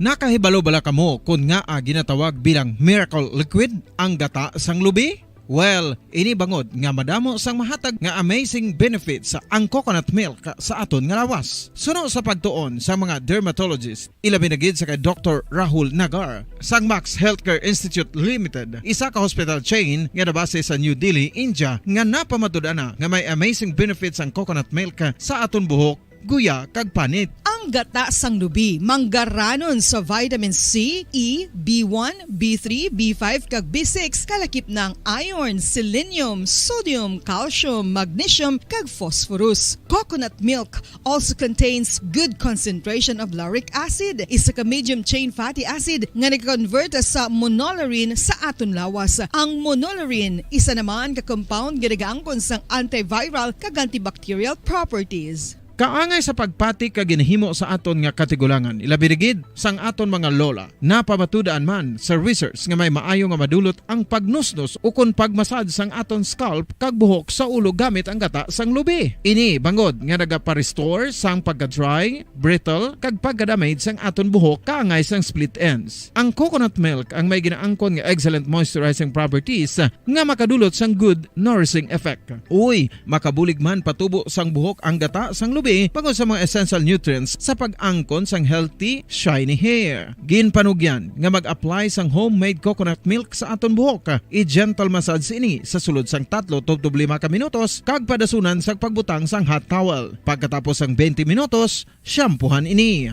Samtang maayuman nga makeup remover kag facial scrub ang coconut milk upod sa olive oil. Hindi lamang nga ginatinluan sini ang aton guya, ginanourish man sini ang aton skin, deeply. Apang, importante nga pahanumdum. Rub it gently. Maayo man nga cleanser ang gata sang lubi, bangod may antibacterial properties ini, makabulig sa pagtapna sang pagtubo sang punggod kag acne sa aton guya. The fats in coconut milk do not clog pores, thereby preventing acne. Samtang ang gata sang lubi epektibo man sa paghatag sang alibyo sa sunburns bangod sang ginaangkon nga anti-inflammatory properties sini. Ang coconut milk napamatud-an nga makapaayo man sa mga skin ailments bangod sang excellent moisturizing effect sini sa dry skin conditions kaangay sang eczema, dermatitis kag psoriasis. Ang natural fatty acid sa gata sang lubi ang makabulig sa dry kag irritated skin, kalakip na nga ginakakas sini ang mga harmful bacteria sa aton panit.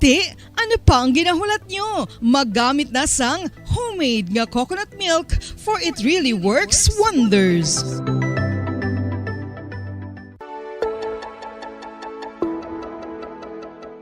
Luyag mo bala nga buliga ng imuguya nga magmangin mahining ukan makaangkon sang top of the line highlighter nga pwede lamang maangkon na sa sulod sang balay. Huo mga kabombo!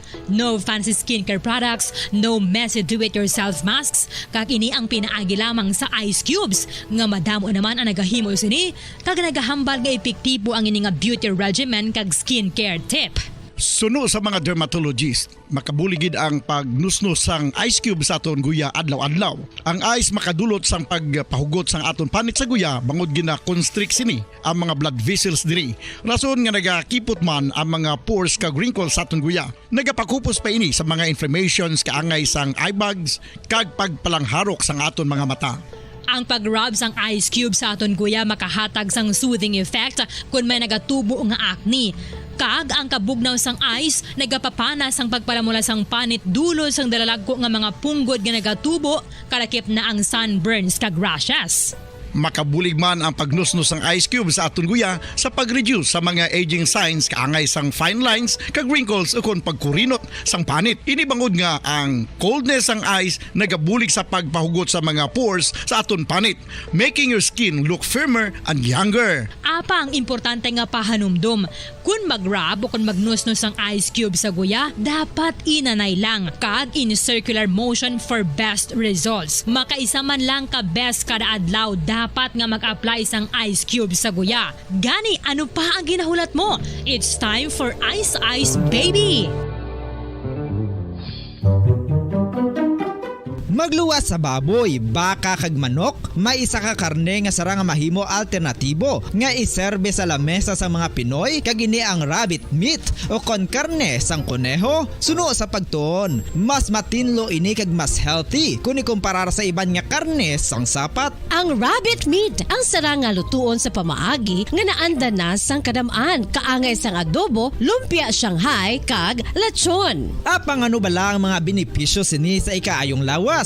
Ini ang mayara sang mataas nga porsyento sang easily digestible protein kag nagaunod sang jutay nga fat kung ikumparar sa iban nga sahi sang karne. Nagaunod man ini sang jutay nga calorie value sang sa iban kag almost cholesterol free ini. Gani makabig siya nga heart patient friendly. Mas jutay man ang sodium content sa rabbit meat, samtang mas madamo naman ang calcium kag phosphorus content sini. Mga carcinogenic foods o kuntigi nga mga pagkaon mangintunaan sang cancer. Nakahibalo bala kamo nga ang mga tigi o konsunog nga parte sang pagkaon kaangay sang barbecue kag inasal makabig nga carcinogenic o kon mangintunaan sang pagtubo sang cancer sa aton lawas. Kung naghambal kita carcinogen o kung carcinogenic, amoy ni ang substance, radionuclide o kung radiation nga nagapapromote sang carcinogenesis o kung pagporma sang cancer. Madamo ang mga carcinogenic foods nga naging paborito naton. Kaangay sa mga processed meat, overcooked foods, kag mga fried foods like french fries. Abaw! Ang paborito ta nga pork barbecue kag chicken inasal. Nga gina-request tagid nga well done ang pagluto o kung ginapatigi-tigi tagid. Makabig nga carcinogenic, processed meat, overcooked foods, and fried foods may increase risk of some types of cancer. Ang mga chemical nga ginausal sa processed kag cured meat, kaangay sang nitrates nga isa ka food preservatives para sa bacon, subong man sausages kag ham, mahimo makaproduce man sang carcinogens. Wala labot sa mga carcinogenic foods, mayara man nga ginatawag non-radioactive carcinogens nga mangintunaan man sang cancer. Kaangay sang paghaklo naton sang asbestos kag aso sang sigarilyo. Gani, likawan gid ang pagkaon sang batok o kon sunog nga pagkaon. Sa tuman ka kapoy, pag-abot sa balay, kung kaisa nagakatulugan na lang ang isa ka persona. Apang sa babayi antes magdulog, may mga ritual pa nga dapat himuon kaya isang paghukas sang makeup. Ano ini ka importante? Ang pagkakas sang makeup kag pagpanghilam o sang guya antes magtulog ang maayo para sa panit bangod ginakakasini ang mga cosmetics, impurities kag higko sa surface ng skin nga makatugas ang iritasyon o kung pagpadasig sang pagtigulang sini kung hindi mahimo. Ginabuhinan man sini ang risgo sa pagdevelop sang pimples, pagpula sang guya, blackheads kay iban pa nga size sang blemishes. Naga-promote man ini sang cellular renewal paagi sa paghukas sang dead skin. Importante ang paghukas ang makeup bangod ginapahanugutan sini ang panit nga makaginhawa. Ano ang masaming nga rason sang pagsakit sang aton tiyan? Ang pagsakit sang aton tiyan, ang bangod sa sahi sang pagkaon nga aton masami ginakaon. Suno sa oncologist nga si Dr. Isaac David Ampil II, ang masami nga pagsakit sang tiyan ang bangod sa hyperacidity. Suno diri, ang pagsaka sang acid ang nagatuga sang pagsakit sang tiyan.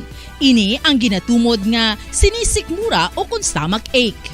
Ang usual nga ginatunaan sini amo ang pagkaon sa mga pagkaon nga mataas sa acid content. Kaangay sang citrus fruits, kag labaw sa tanan, ang spicy food. Ang iban nga sources amo ang alcohol, coffee, kag masami ang pagpagutom.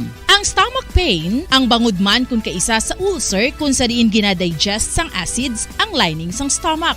Apang agud masiguro ang gintunaan sang stomach pain, mas maayo nga magpakonsulta sa doktor.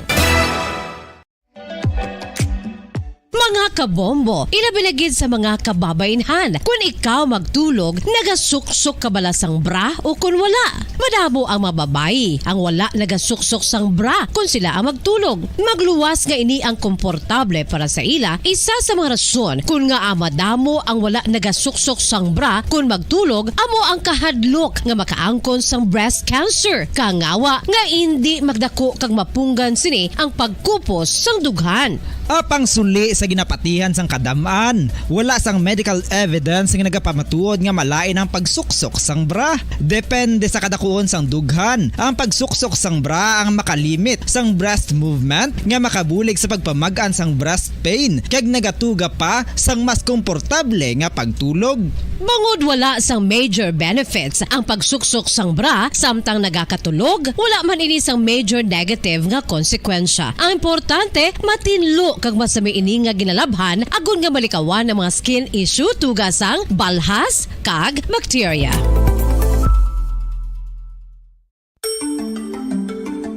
Matapos nga nagbalatian ang bugos sa kalibutan dulot sang coronavirus disease, isa naman sa karon kabalatian ang bulos sa ginakahadlukan worldwide, ang monkeypox. Ano ang ginatawag na monkeypox? Well, suno sa World Health Organization o kung WHO, ang monkeypox ang isa ini ka infectious disease nga dulot sang monkeypox virus. Kung maghambal naman kita monkeypox virus, isa ini ka orthopox virus nga mo ang ginatunaan sa mga sintomas nga daw kaangay sa smallpox, apang less severe. Ang monkeypox ginakabig nga less contagious kag mangintunaan sang less severe nga mga balatian kung ikumpara sa smallpox. Simuloan nga ang smallpox na eradicate na ini sa tung 1980, apang ang monkeypox nagapadayon nga nagaduging sa mga kapungsuran sa Central kag West Africa. Sa karon, mayara duha ka distinct clade ukon subtype, ang West African clade kag ang Congo Basin clade nga amuman ang ginatawag Central African clade. Ang monkeypox ang ginakabig nga zoonosis. Ukon isa ka sa isang balatian nga naghalin sa mga sapat padulong sa humans. Mga sapat kaangay sang squirrels, ilaga, amo kag iban pa. Human to human transmission is limited. Monkeypox is transmitted to humans through close contact with an infected person or animal or with material contaminated with the virus. Base pa sa key facts ng World Health Organization o kung WHO nga ang monkeypox virus mahimo ini matransmit o kung malaton sa iban pinaagi sa bodily fluids, lesions sa panit o kung internal mucosal surfaces kaangay sa mga naghalin sa baba o kung tutunlan sang pasyente, respiratory droplets kag mga contaminated objects o kung materials kaangay sang beddings. Samtang, base naman sa fact sheet sang Mayo Clinic nga isa ka medical center sa Minnesota, USA, nga kun matapikan ang isa ka tawo sang monkeypox virus, ang initial symptoms amo ang paghilanat, paglingin sang ulo, nagahinubag ang mga lymph nodes, kag pagadasnan sang pagtinubo-tubo sang mga rashes sa lawas tubtub nga magmangin flat patches ini. Amat-amat nga magaulbo o kon mangin nodules tubtub nga magbinitog-bitog kag mangin pus-filled blisters. Ini nga nagalabot sa 5 tubtub 7 ka adlaw. The rash heals by scabbing over. Makabig na nga infectious ang isa ka pasyente sa pagsugod pagid lamang sang paghilanat sini. Samtang pamangkot, may bulong na bala ang monkeypox? Well, dugang pa sa fact sheets ng WHO ng vaccines nga ginusar sadto sa pag-eradicate sang smallpox sa bugos sa kalibutan amo man karon ang ginatublok sa mga tao batok sa monkeypox kag ang antiviral agent nga gin-develop para sa smallpox treatment nangin lisensyado naman para sa treatment sang monkeypox. Newer vaccines have been developed of which one has been approved for prevention of monkeypox.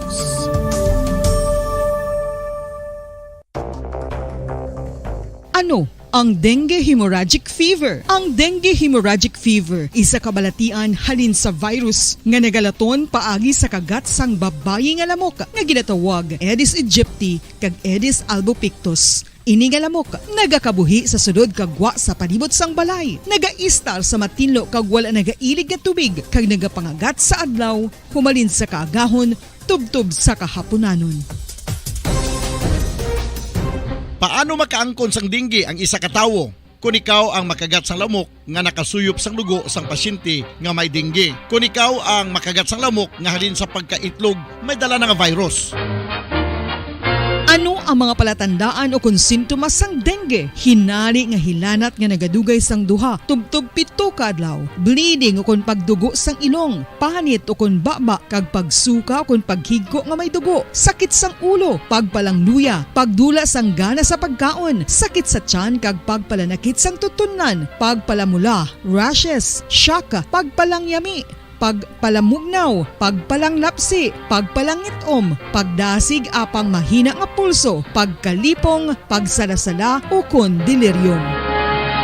Sa karon nga uso naman ang dengue kag nagasugod na ang tigululan, ginapanugyan sa tanan nga magpanglimpyo sa aton palibot kag ugsaran, pakulbon o kon pangulaon ang tanan nga mga suludlan o kon bisan ano lang dira nga may stagnant o kon nagsupot nga tubig, agud matapna ang pagbreed sang mga lamok. Pahanumdum, nagikan sa Bombo Radio Bacolod. Basta Radio, Bombo! Makapila ka beses kung magpangapi sa isang adlaw, maghinay-hinay lang sa pag-inom sang kape bagod may ara ini sang ini maayo nga epekto sa lawas. Apang paano bala may bulan kung masobrahan na kita sa kape? Nahibaluan nga ang 400 mg sang caffeine o kung kapin 4 katasa sang brewed coffee sa isa ka adlaw ang makabig pa nga safe para sa pila ka mga healthy adults. Apang, dapat naman ini nga hagan-haganon kung makabatyag na sa mga sintomas nga nagapahibalo nga nasubrahan ka na sa kape. Ini ang ginalakipan sang pagsakit sang ulo, hindi makatulog, anxiety, kag masami nga ginanerbiyos, kalakip na ang paglingin sang ulo, pagka-irritable, masami nga pagpangihi, pagpalangurog sang unod, kag pagdasig sang kuba-kuba sang dughan. Gani mga kabombo, hagan-hagan lang sa kape. Pamangkot, sino sa inyo ang may tanom nga saging nga saba sa inyo balay o kun uma? Pagkaangay sang halos kalabanan, paborito man bala ninyo ang sab-a nga saging? Nga wala labot pwede makaon kon fresh, luto o kon bisan hilaw, pinaagi sa pagtanok sini. Paborito ini naton nga snacks kun himuon nga banana Q, banana chips, crisp banana fritters o kun turon, namit man ini prituhon, plus ginahimo man ini bilang ketchup, banana ketchup. Kag ang luto nga sab-a, ginalunod ini sa mga potahe kaangay sang pochero. Yum yum!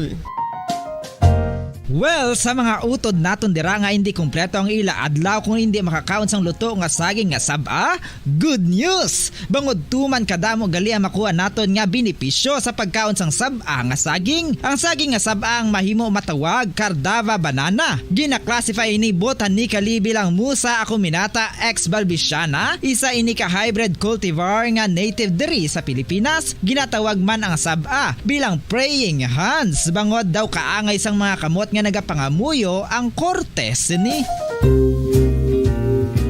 Yari ang pila ka mga surprising health benefits nga mahatag sang sab-a nga saging. Number 1, manggaranon sa potassium ang saging nga sab-a nga kinahanglan sa aton lawas para sa pag-function sa mga nerve cells kag muscle cells. Kalakip na diri ang aton nga korason. Mas sa minaton mabatian nga kun daw malupog ang isa ka tawo, bangod nagapalang luya ang iyang nga mga tiil kag tuhod, ginapakaon ini sang sab-a nga luto. Ang Cardava banana naghatag man ini sang mineral nga importante sa pag-regulate sa aton blood pressure.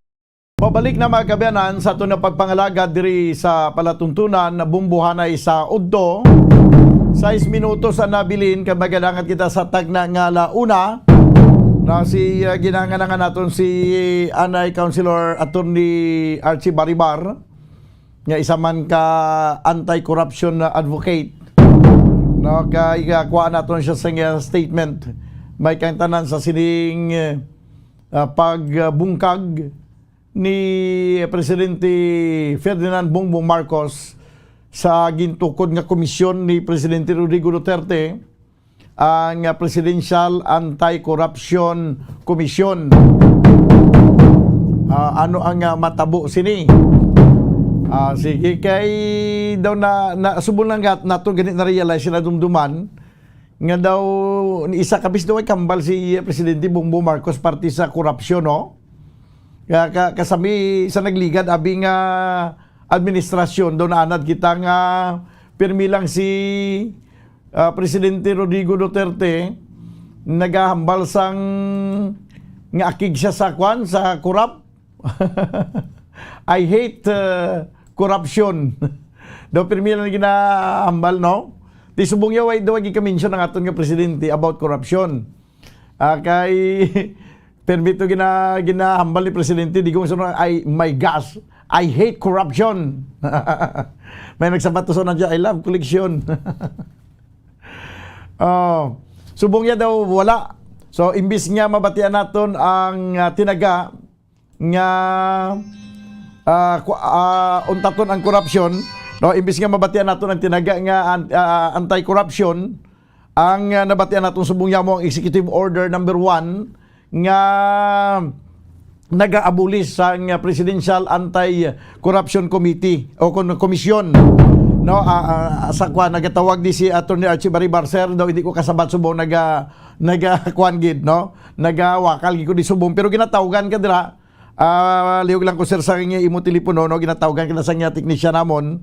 Okay, sige. No, para makuha naton sang statement na isa man sa mga kilala naton diri nga mga advocate, anti-corruption advocate.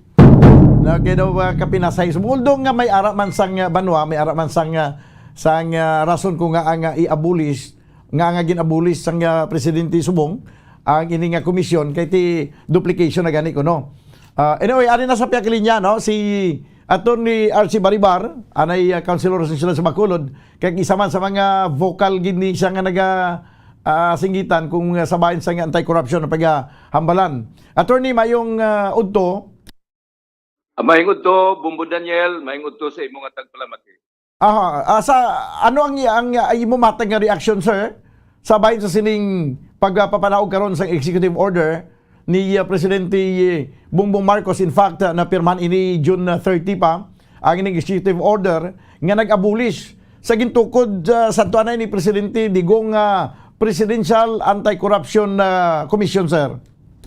Yes, to my mind, ang isang executive order, especially ang mga unang executive order, nagapakita ini kundi padulong ang isa ka bagong administrasyon. Ang bagong administrasyon ni Marcos Jr., kung ang una niyang aksyon is pag-abolish sa anti-corruption, Presidential Commission on Anti-Corruption, nagapakita ini, to my mind, nga wala sa agenda niya ang campaign against corruption. Okay. In fact, gin-downsize niya, kag ang importance ng Executive Order number 1 emphasizes this, nga ang administration is not, does not give primary importance to an anti-corruption campaign. No? Kaya ang anti-corruption campaign, whether we like it or not, may ara na sang una sang PACC, may ara kita sang Department of Justice, may ara kita sang Ombudsman, kulang sa gihapon ang inigan mga administrasyon kung campaign against corruption is kinahanglan. So, karon kulang na gani, ginbuhinan mo pa. Okay. I was trying to imagine nga tani to divert or to deviate from the perception nga ang mga Marcos corrupt. Ang una yang agin himo is ang Presidential Decree number 1 niya, or ang EO number 1 niya, Executive Order, amo ang pagpa-strengthen sa anti-corruption campaign. So, inisya, it sends us the signal nga yung campaign sa corruption niya will be anemic. Okay. Ang rason, Abi, although ginambal mo na bagulang, nga bisan may damo na naiyasang amon ang function, pero kulang sa gyapon, ang rason Abi nga i-abolish niya ini, kay duplicated na, no? Nag-duplicate na sa existing na kadan nga ahensya, nga mo nagalaga sa ginatawag nga corruption. Pero sa imong pagtanaw, sa imong legal opinion, may mga legal impediments kung may ara gimasang duplication ini, may kuan bala ini, may ara bala sa paglapas sa aton kasuguan nga dapat gid mong kagon?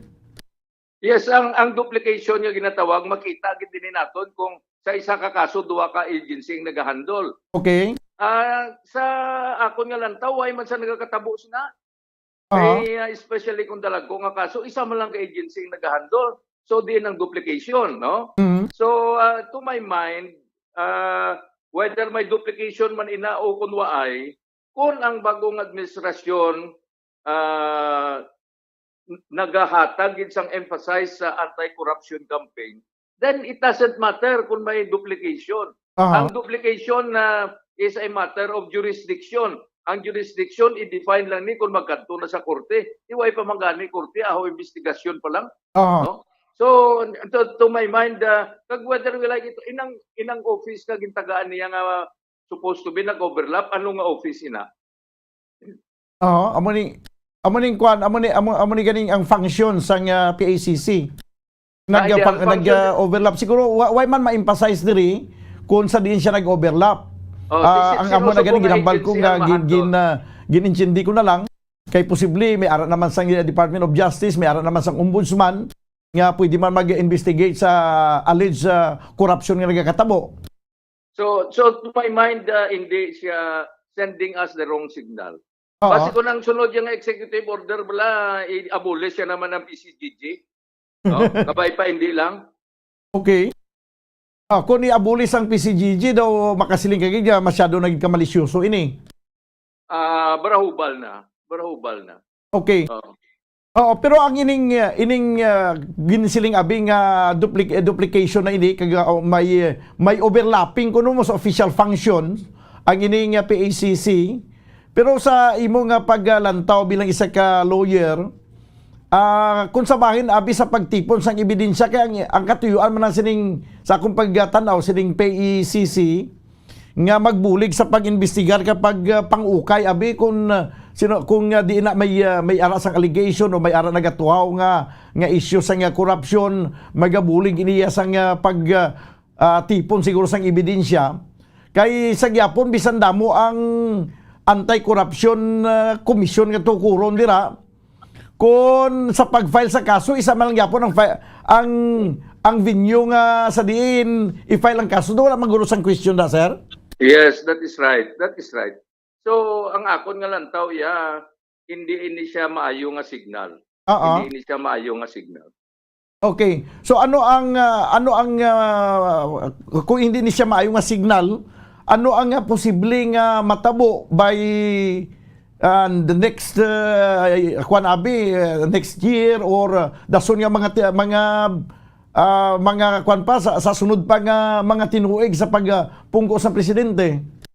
So ang matabo sina dire is kay wala na sang presidential action on anti-corruption. Gindula na. Ang matabo sina dire sa pananawan sa ordinaryo nga tawo, hindi na sila kag-direkta complaint dito sa presidente. Okay. No? So makadto na lang sila sa mga lower levels dire. Yung lower levels dire, Department of Justice, Ombudsman, damo na inadis taman ini sila kasako man, no? Ang isa sa rason nga ginbutang inadra is para nga may special action from the president, from the office of the president. So wala na special action.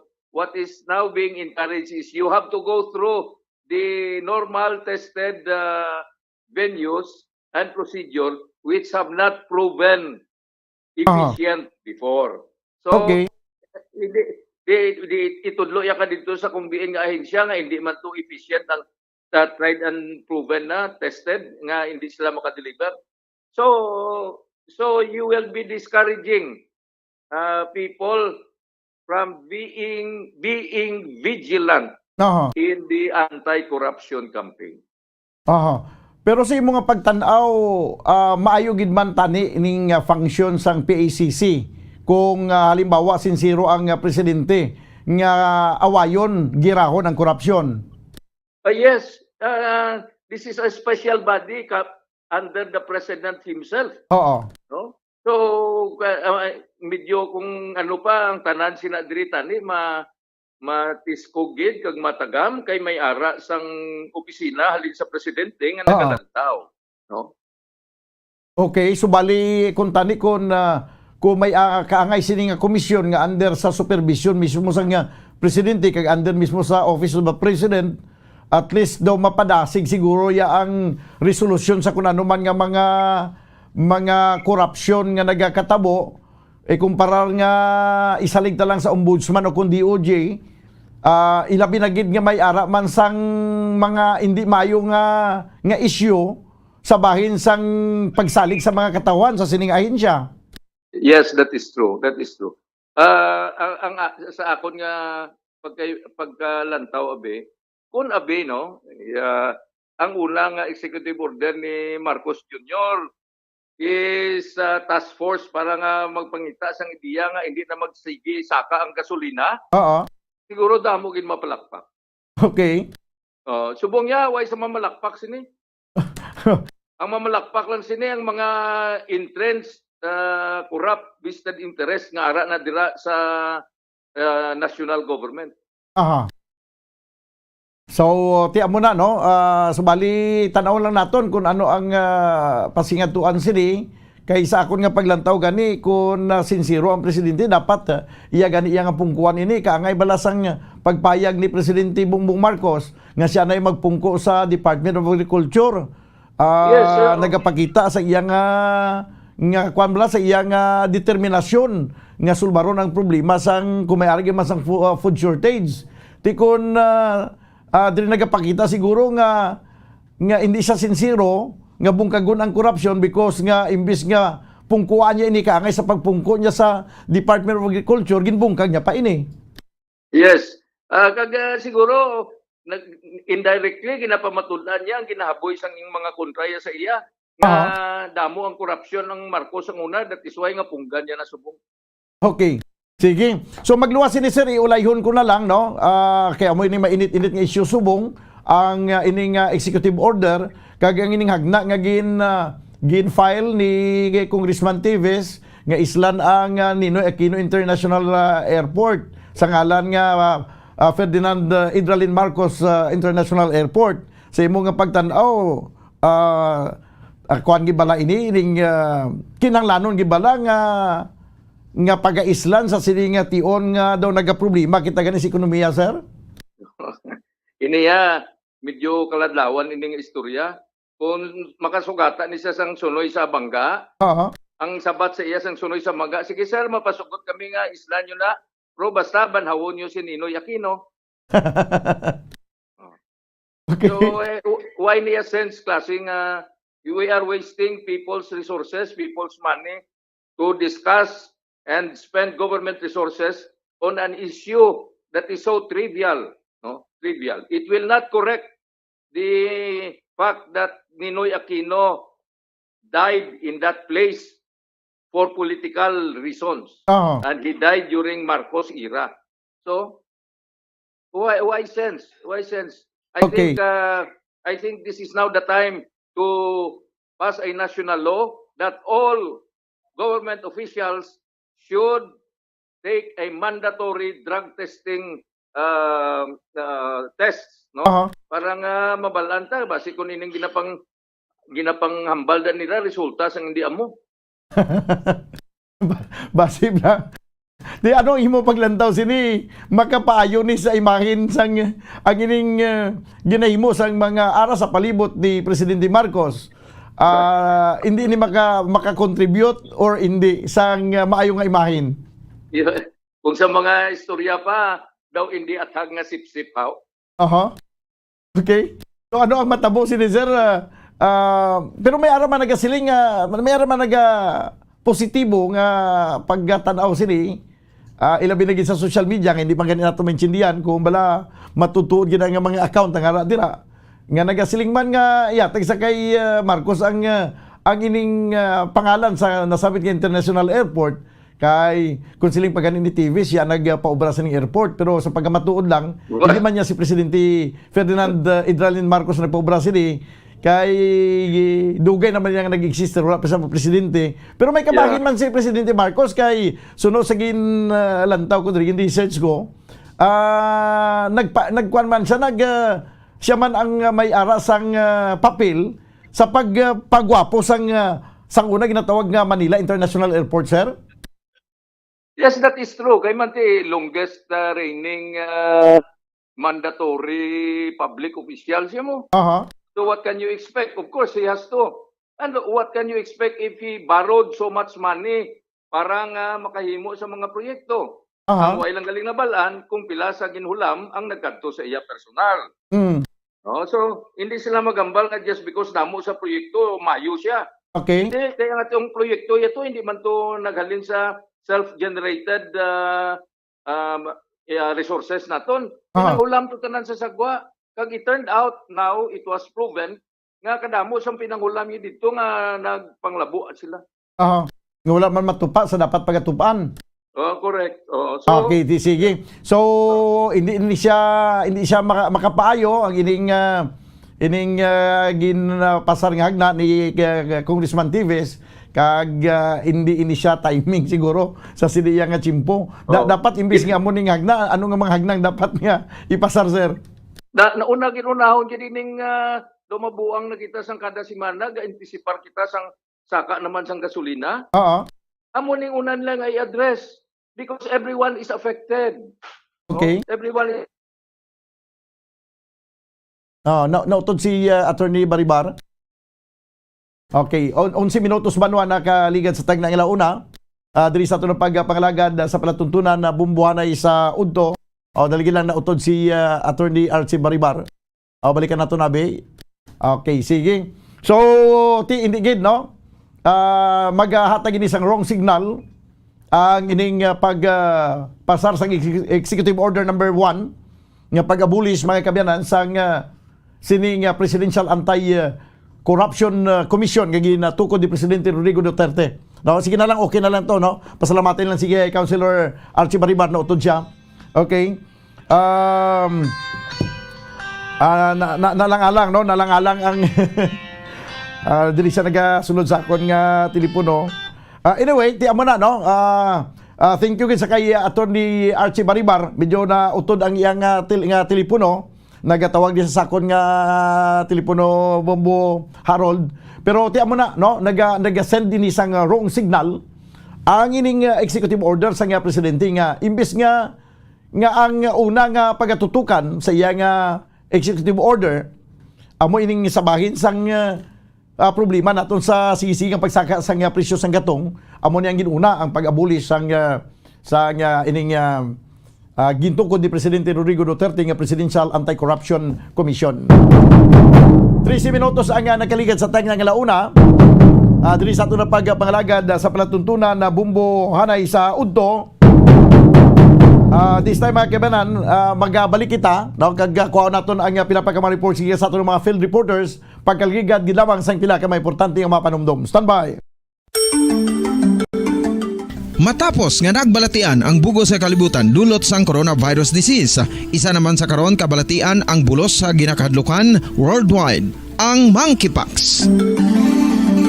Ano ang ginatawag na monkeypox?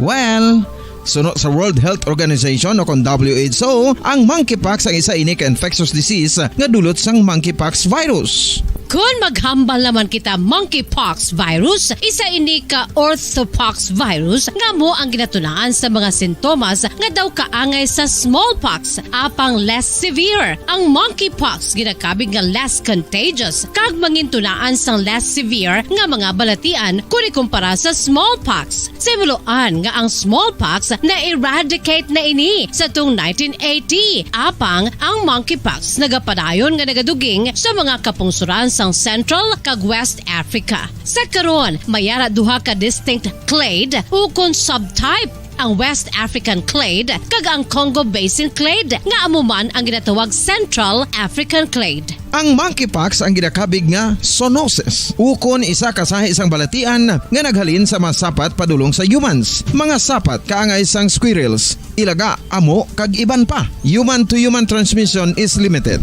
Monkeypox is transmitted to humans through close contact with an infected person or animal or with material contaminated with the virus. Base pa sa key facts ng World Health Organization ukon WHO nga ang monkeypox virus mahimo ini matransmit ukon malaton sa iban pinaagi sa bodily fluids, lesions sa panit ukon internal mucosal surfaces kaangay sa mga naghalin sa baba ukon tutunlan sang pasyente, respiratory droplets kag mga contaminated objects ukon materials kaangay sang beddings. Samtang, base naman sa fact sheet sang Mayo Clinic nga isa ka medical center sa Minnesota, USA, nga kun matapikan ang isa ka tawo sang monkeypox virus, ang initial symptoms amo ang paghilanat, paglingin sang ulo, nagahinubag ang mga lymph nodes, kag pagadasnan sang pagtinubo-tubo sang mga rashes sa lawas tubtob nga magmangin flat patches ini. Amat-amat nga magaulbo o kon mangin nodules tubtob nga magbinitog-bitog kag mangin pus-filled blisters. Ini nga nagalabot sa 5 tubtob 7 ka adlaw. The rash heals by scabbing over. Makabig na nga infectious ang isa ka pasyente sa pagsugod pagid lamang sang paghilanat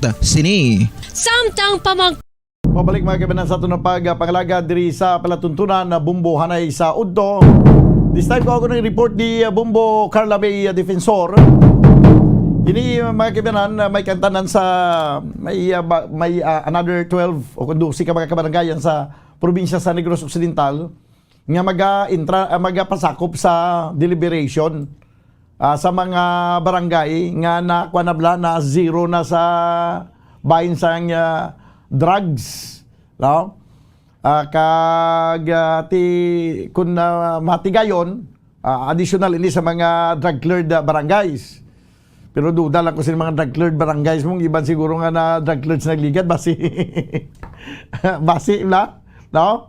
Kung ka na-report sa Piak Linya Bumbo Carla May Defensor, please come in. Sa Dumalan, sumira na sa 12 ka mga barangays na pasakop sa maabot nga deliberation is kami palay 20 deliberation kapatigayo na every month sang katapos sa PDEA. Dumalan, sumira na sa 12 ka mga barangay sa Negros Occidental. Susunod kaya investigation agent Jixivixki Escopulo, Bombodan, PDEA head sa Negros Occidental. So, ini sila, ano na lang yun, no? May gina-process pa, pero qualified na ini sila nga mangasulo sa maabot nga deliberation o kung pwede na ini sila yan makapasakop sa maabot nga deliberation. Bombodan, kaga nera sang duwa, diri sa syudad sa Bacolod nga magapasakop sa deliberation pero hindi bombodan no ginahulat pa bangod nga ara pa ini sila sa stage do sa level 1 pa lang gid bala bombodan no, so amo pa niyang ginahulat kay kung makaabot makaupod ini sila sa deliberation pero kung hindi ini sila makaabot gid sa July 20, so sa masunod naman nga deliberation, hindi sila pwede pwede makapasakop sa deliberation po. So, bumadan na mo ini ang 12 ka mga barangays nga magapasakop sa maabot nga deliberation. Amo ang area sang Hinigaran, Barangay Kalapi, kag Barangay Kamalubalo, sa Ibi Magalona, Barangay Tumungtong, sa Victorias, Barangay 10, kag Barangay 12, sa Kawayan, Barangay Mambugsay, sa Kabangkalan, Barangay Linaw, kag Barangay Kamugaw, sa Talisay City, Barangay 14, kag Barangay 14A, sa Morsha, Zone 2, kag Barangay Zone 2, and then sa area sang Bago City, amo ang Barangay Bagong Montilla, Bombodan, no? So amo ni ang 12 ka mga barangays nga magapasakop sa maabot nga deliberation, Bombodan. So Bombodan, pamatian bala nato ng pahayagi kan kay Dixie Escropulo. Actually, ma'am, may meron po tayong regional oversight deliberation this coming July 20th, no? I don't know if ma-move pa or not, but initial schedule po is July 20. Sana po makahabol, may dalawa kasing ongoing na barangays from Bacolod City na ongoing po yung community-based rehabilitation program nila. We hope na makahabol sila for the July. If not naman po, every month naman po yung deliberation natin for barangay drug clearing. But sa province po, ma'am, meron po tayong 12 candidate barangays na hopefully po by the 20th is ma-comply lahat ng documentary requirements as well as pumasa sila with the other parameters set po ng ating other partner agencies such as the DILG, DOH, and the PNP. Yes po. Sa Bacolod City po, ma'am, meron po. Hindi ko lang po, ma'am, sure kung aabot sila this coming July 20 kasi ongoing pa po yung nila, ma'am, CBRP, and meron pa po yung mga requirements, no, from other agencies such as the drug test, required po siya ng DOH. So, po, ma'am, pag-aabot po sila, ma'am, well and good para mahabol natin sila sa July 20. If not naman po, priority sila for the August. Ma'am, hindi pa po kasi sila natapos sa kanilang rehabilitation program, yung sessions po nila. So, we are hoping po na matapos nila bago mag-July and makomply nila yung mga documentary requirements. Yung sa province kasi, ma'am, mga documentary requirements na lang yung hinahabol nila eh. So, ma'am, mga ilan po sa Bacolod City yung nagtatry po na makapasok po sa deliberation? Dalawa, ma'am, so far, yung ongoing po natin. Dalawang barangays po. Yes po, ma'am. Actually, 13 pa lang po out of the 61 barangays, no? But, ang lang po is may initial talks na po with other barangays na hindi pa na-clear. And mga personalities naman po, there are personalities na willing and waiting na lang po for the schedule of the community-based rehabilitation program na ini-implement. So, minsan kasi, ma'am, it's the scheduling, no? Nagkakaroon po sila ng concern with the schedule kasi yung iba po may trabaho. So, that's why, so pag-uusapan talaga para makaliban or makapagpaalam sa kanilang mga boss na they will be attending as a requirement for their rehabilitation program. Bombo Carla. So, Bombodan na mo to, no? Bombo Carla. Yes, Bombodan. Paano ganiliwat mag-pronounce ang ngalan ni Escropulo? Jixie Vixki. Jixie Vixki? Jixie Vixi. Ano to? Jixie Vixki. Jixie Vixki. Jixie Vixki. No, Yes, kaya doon ka budlay sang spelling niya, no? Ni siya, Russian or German nga ngalan? Russian? Hindi ko Bombodan, no? Pero kahit nga mo nang iyasin nga pangalan. In short, Jixie Vixki. Jix na lang, Bombodan. Jixie Vixki, no? Sige. Jixie Vixki. Yes, sa Bombodan. So, ito ang 12 ka mga barangays nga magapasakop sa maabot nga deliberation. So, mo naman yung hulato natin, Bombodan, nga kabay pining 12 ni makapasar Bombodan. Pero at least nga madugangan naman ang nakapasar na Bombodan, no? O kung ang mga drug cleared barangay sa Negros Occidental, di masubra na nasa 300 Bombodan. Yes, Mambadan, amoy ng report, igikan sa patrol, ni si Bumbo Carla May Defensor para sa Pambansang Radyo ng Pilipinas, consistent of all number 1 sa Bacolod, Basta Radyo, Bumbo. Salamat gid Bumbo Carla May Defensor. This time mga kabayanan, liton kita diri sa siyudad sa Bacolod. Bago pa lang pila pa lang kadlaw nga nagpunggo si Albi Benitez do nag-amat-amat na sadya konsiho. Unang sesyon nga upod na ang mga bag-o nga ginilihir nga mga councilors, damo-damo nga mga komitiba ang mayara kita sa siyudad sa Bacolod nga sa diin may ara councilors nga tag-apat ka komitiba ang ginapungkuan, mga dalagko nga mga komitiba, samtang ang mga councilors nga sa Grupo Progreso hindi man kita tani gusto nga mag-angkon sang division bala nga dapat gani unity mo, no? Pero paano ni mag-unite karon kay ang mga minority ay sa Grupo Progreso nga pila lang kabilog na nagkalabilin nga councilors gintagaan sa mga komitiba nga daw hindi challenging bla, no? Samtang ang iban mga pag-uon nga mga komitiba tagpila pa kabilog ang ginakaptan. Tiamo ni ang nagwa karon sa mga balatyagon sa pila ka mga councilors nga sa grupo Progreso nga gintagaan sang medyo makasiling kita daw hindi gid masyado kabakod nga mga komitiba. Yari report Bumbuan, please come in. Bombodan, dismayado si Councilor Inesito Novero sa nangin resulta sining paghinatagay na sang committee chairmanship, no? Hinatagay kay ti syempre Bombodan majority nga daan ang Team Asenso. So kung mag-asenso Bacolod, kung magbinutuhay pa sila, mapierde gihapon ang Grupo Progreso sa City Council. That is why ti assignment na lang gid abi nagpili ni una ang Team Asenso sang ila sa nga committee chairmanship.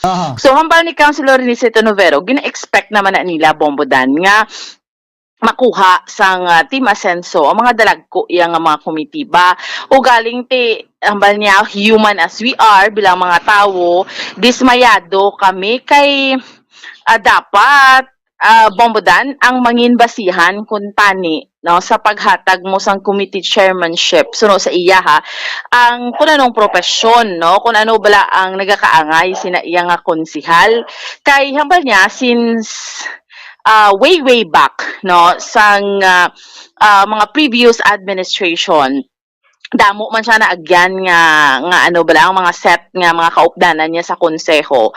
Iniya kuno Bombodan do ka first time gid bala nga like ang example niya ang sa Committee on Health. Ti kung tan-awon mo ang mas deserving dira si Councilor M ang kay manti nurse siya by profession. Oo. Ti ang yes. Wala labot nga nurse siya. Hands-on ni siya sa pagpandemic sa itong grabe ang numero sa mga nagkala-infect sa COVID-19. Siya ni nagpakadto pa ka rin, nagparik-parik. Kag may siya knowledgeable siya when it comes sa health program.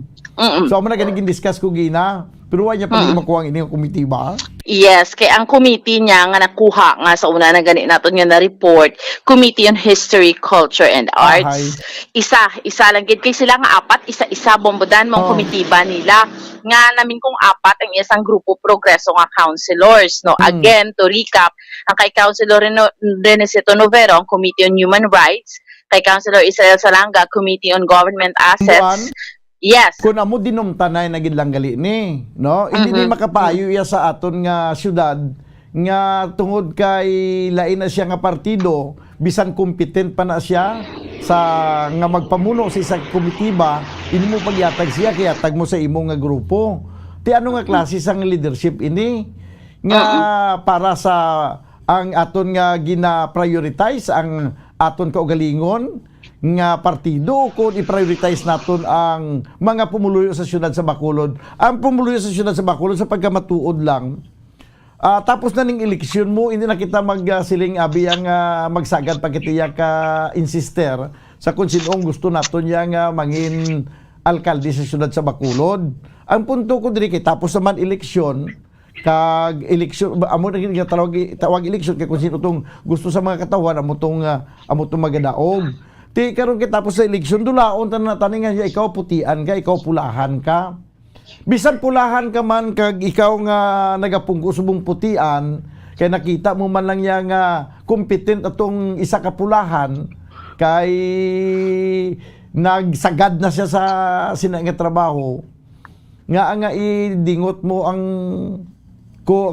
isa ka komitiba nga dapat siya magatupa kaya tag mo ya sa imong upo bisan daw wala man niya sang background sa nga klase sang komitiba ti nagapakita sang ginatawag ya nga inabalang kultura sa mga Filipino nga mga tribalistic bla nga kung ano lang katribo niya daw mo lang kilala ko niya nga ang ibang tiya daw pamatsagan niya daw mango na gid kaya daw siya lang yang maalam mabumbuan.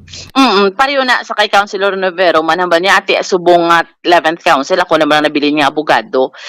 Syempre ang Committee on Laws bombodan amo nang gina-expect niya man nga ihatag man sa iya. Kaya man siya naman nabili niya abogado man niya during that time sang way back bombodan namba niya hindi man kami kaalyado to sang alkalde pero 9 years man ko nag-uyat sa Committee on Laws. So kay ti syempre ang competence ambal niya kinahanglanon gid ina. Although ambal niya ti kun sa kay Councilor Al Victor Espino ina siya ti ambal niya hopefully no maka-perform gid siya sang inchakto man despite the fact nga he is not a lawyer but being a senior member ambal niya sa City Council bombodan ti maka-perform man siya no. So amo lang man ang ila kay why man sa ginapakanabu naton ang competency ni Councilor Al Victor Espino kay ang Committee on Laws mga bumbuan kung ikaw bisan hindi ka abogado kung nakaintindi ka sang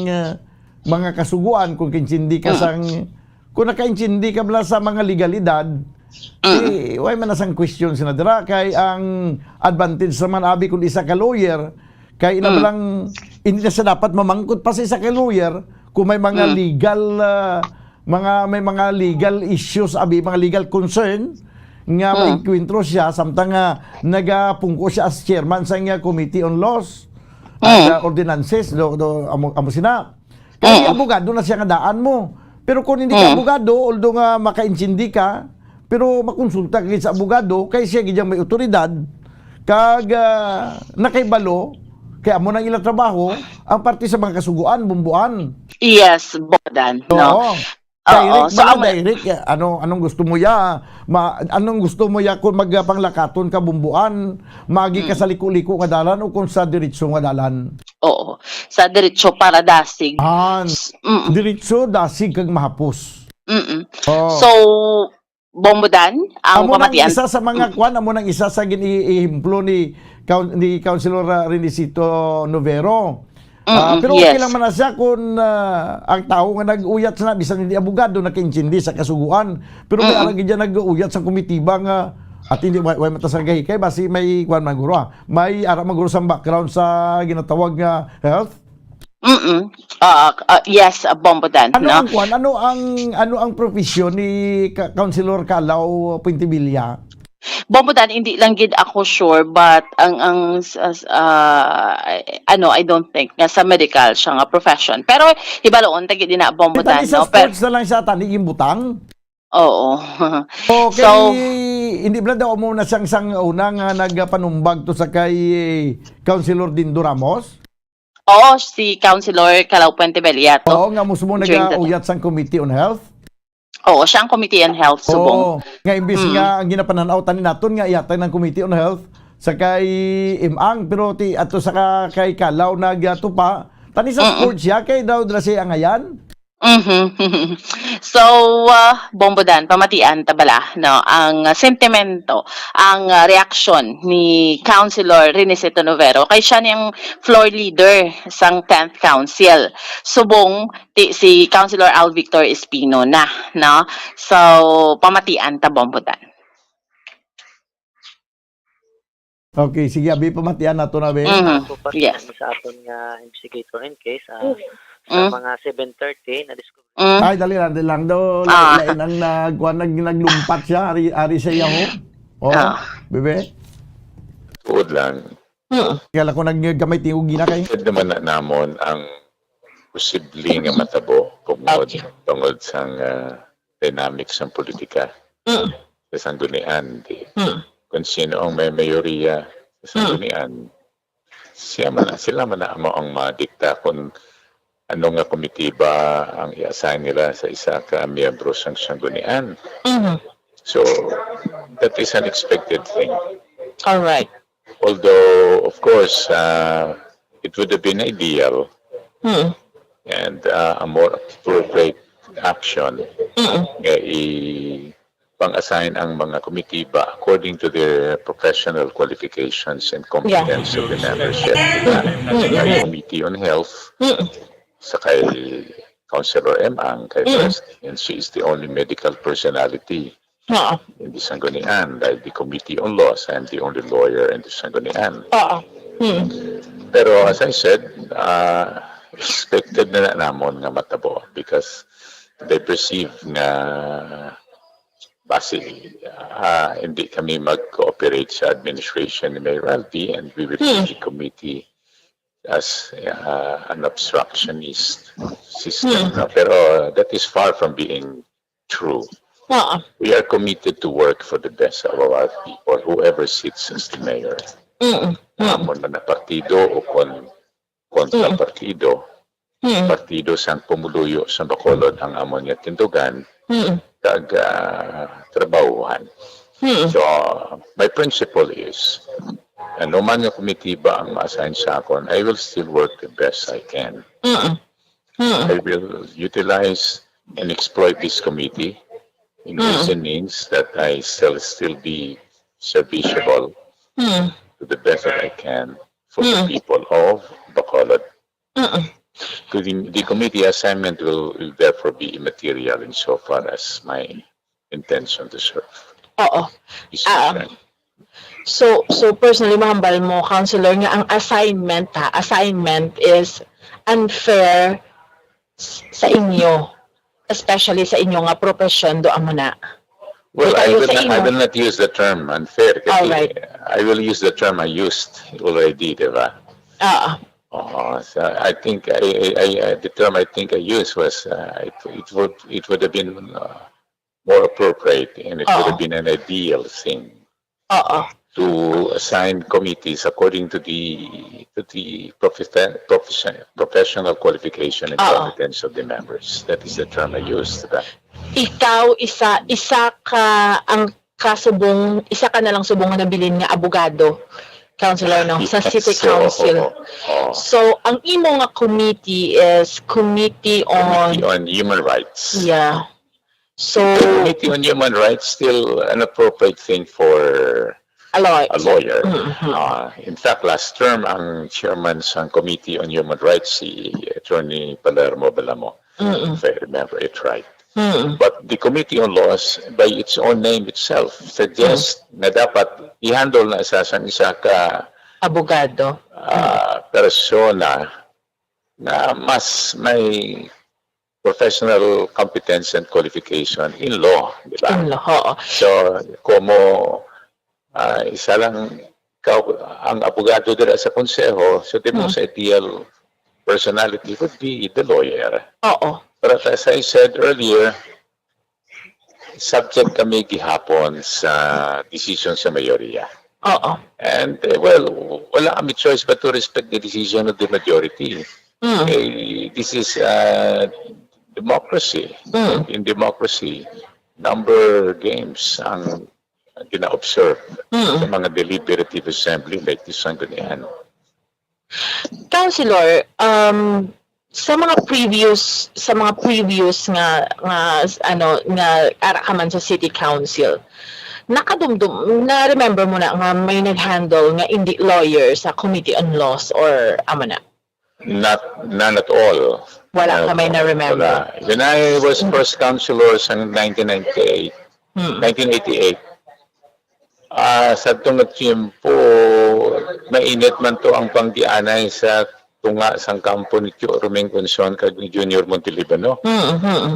And yet, almost unanimous ang members of the Sanggunian in making me the chairman of the Committee on Laws for 10 years. 10 continuous years. 3 continuing terms. 1988 to 1992, ako ang chairman sa Committee on Laws. 1992 to 1995, ako ang chairman sa Committee on Laws.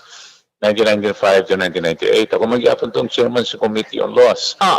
So, and wala gito reklamo insofar as me exploiting that committee against the sitting administration. None at all.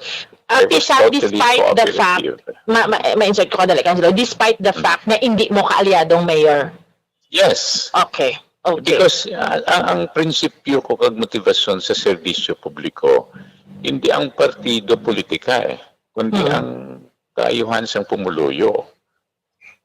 Amo na ang ako nga principle, that is my continuing and unremovable advocacy. So now it was given to Councilor Espino, who is, obviously, he is not a lawyer, pero ano siya, I don't know if LLB or ano. So, well, I hope he will do right, and he will be very much consultative sa iyang decision making as chairman of the Committee on Laws. After all, it is supposed to be a function of the committee, not just simply a function of the chairman. Okay. Councilor, ginhambal din ni Mayor Alvin nga mayara ako no kamo. Bumbuan. Basta mo na, no? Mas nami kung tani, kay ang punto ba lang ni Councilor Renisito Novero sa konsiho, siya naman lang isa nga nabilin niya nga lawyer mo. No? Kag ang pagpili abi sa chairmanship, nagabasi man na sa kung ano ang profesyon sa isang councilor. Lang do hindi man bala maglibagon, do kangay bala nga nagakanta ka nga halimbawa lain ang imo yang ang imo balayang gusto nga kantahon nga naanad ka sa mga love song, ginpakanta ka sang kwan, ginpakanta ka sang rock. Hindi nagsanto sa kung ano ang imo nga description, kung ano ang imo na namian la nung diin kaya ano yung tawag sila, kung diin kaya nga komportable bumbuan. Kaya naman ang isa nabilin nga lawyer mo, tali ginatay na lang siyang Committee on Laws, no? Di ba? Si Councilor Al Victor Espino daw damo man sa sang chairmanship nga ginauyatan subong. Yes, 4. Committee on Education, Committee on Laws and Ordinances, Committee on Transportation and Traffic, kag Committee on Urban Planning. So, 4. Siya 4, tapos siya ang floor leader, no? So, the rest nilang kaupdanan, tag-3, tag-2, tapos ang iya ni Bombodan sang Grupo Progreso, titag isa-isa, no? Nga mga komitiba, amo tong ginhambal nato. Committee on Human Rights, daw talaga sa na siguro the way katsalin-salin sa kay ato ni Novero, although nga kung Committee on Human Rights, daw okay man nga magpungko da abogado kay at least kay balog niya sa niya kasuguan. So not all the time nga may mga cases ang kuno may concern kita sa human rights, no? Yes. So si kuan niya sa simple distrito anong chairmanship niya ya? Committee on Human Resource and Development kag Committee on Social Services. Okay. Si kuan niya, si councilor, ang bagong councilor si si Oo, ang committee basang amay niya, Committee on Public Works, kag Committee on Fire, Social Defense, kag National Disasters. Okay, may ara pagid isa to gani. Sino? Si Pausi lang, no? Oo. Ang bagulang si Gonzales. Si Vladimir bago man ni. Si Vladimir Committee on Infrastructure. Oo, Committee on Urban Poor Housing and Resettlement. Ari bantayan taman ni kaysa iya nga pagkampanya nga daan niya. Libre balay. Balay mo sabat ko. Sabat ko ano, bahay mo sagot ko do mo na. Oo, balay mo sabat ko. Balay mo sabat ko. Sige abi, sabtabing ng balay. Sino pa yung mga councilor? Oo. Si Taddy Saison ang comebacking. Oo, Committee on Appropriation and Finance. Oo, Okay, siya na. sige. Committee on Market. Sino sa Committee on Market? Si Councilor Celia Flor. Kambaki. Tama gina kay tatlo ka merkado di subong gina-repair kaya dapat ma-implementar gid ang matutuon nga mga sectioning sa merkado. Yes. Kabay pa, no? So, amo ni basically, no, ang ilang mga committee chairmanship sa Bombodan, no, sa konseho sang siyudad sang Bacolod. So, Bombo Daniel, amo ni so far ang update report nato ni Madulong para sa pagpangaragad sa Bombohanay sa Udto. Ini si Bombo Ansindol Sorilia para sa Pambansang Radyo ng Pilipinas, consistent overall, number 1 sa Bacolod, basta radyo, Bombo! Salamat gid Bumboan Sindol Sorilia. Ay ano naluyan ko si Councilor Ang. Hindi man gid nga siya naluyan kundi daw medyo makasiling ka mga ahay, no? Nga daw ang ngayan gisa tani sa Committee on Health, no? Tigaling kay hindi man tiya si Mayor Albi Benitez, hindi man tiya broadcaster tiya, no? Pero kung ako ya nag-mayor, makasiling ko nga daw ang ngayon tani si Councilor Ang sa Committee on Health. Pero kay may ikaw galiw man sila nga wisdom, kita bantayan ta na lang. Okay ba si bala magsipyat? O kag kinalan mapatrabaho naton sila sa insakto kay sila ni ang ginapili sa mayoridad sa mga katawhan diri sa siyudad sa Bacolod. May hurubaton kinagasiling nga the voice of the people is the voice of God, no?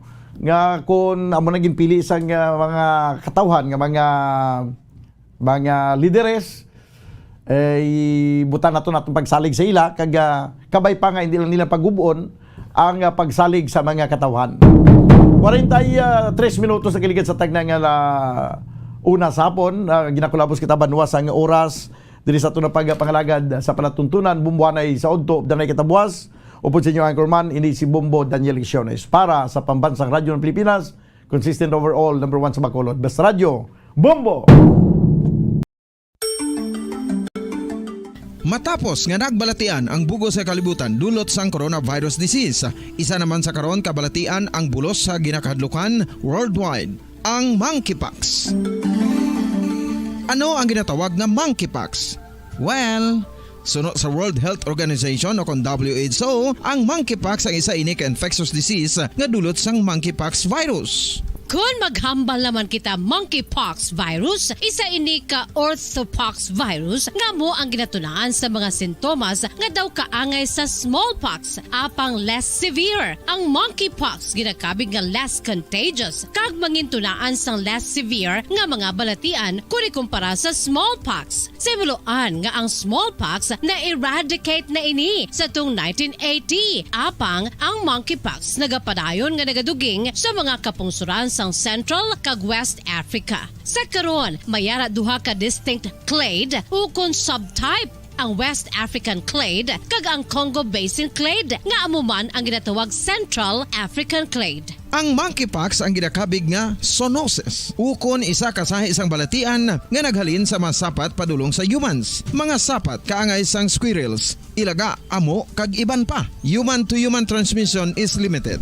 Monkeypox is transmitted to humans through close contact with an infected person or animal or with material contaminated with the virus. Base pa sa key facts ng World Health Organization ukon WHO nga ang monkeypox virus mahimo ini matransmit ukon malaton sa iban pinaagi sa bodily fluids, lesions sa panit ukon internal mucosal surfaces kaangay sa mga naghalin sa baba ukon tutunlan sang pasyente, respiratory droplets kag mga contaminated objects ukon materials kaangay sang beddings. Samtang, base naman sa fact sheet sang Mayo Clinic nga isa ka medical center sa Minnesota, USA, nga kung matapikan ang isa ka tawo sang monkeypox virus, ang initial symptoms amo ang paghilanat, paglingin sang ulo, nagahinubag ang mga lymph nodes, kag pagadasnan sang pagtinubo-tubo sang mga rashes sa lawas tubtob nga magmangin flat patches ini. Amat-amat nga magaulbo o kon mangin nodules tubtob usab nga magbinitog-bitog kag mangin pus-filled blisters. Ini nga nagalabot sa 5-7 ka adlaw. The rash heals by scabbing over. Makabig na nga infectious ang isa ka pasyente sa pagsugod pagid lamang sang paghilanat sini.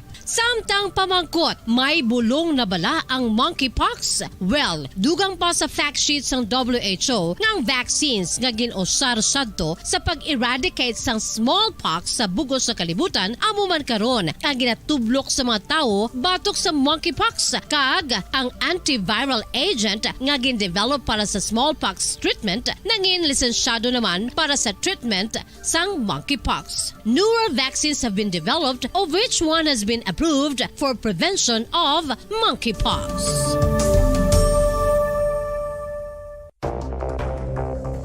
Ano ang dengue hemorrhagic fever? Ang dengue hemorrhagic fever isa kabalatian halin sa virus nga nagalaton paagi sa kagat sang babayi nga lamok nga ginatawag Aedes aegypti kag Aedes albopictus. Ini nga lamok nagakabuhi sa sudod kagwa sa palibot sang balay, nagaistar sa matinlo kag wala nagailig nga tubig kag nagapangagat sa adlaw humalin sa kaagahon tubtob sa kahaponanon.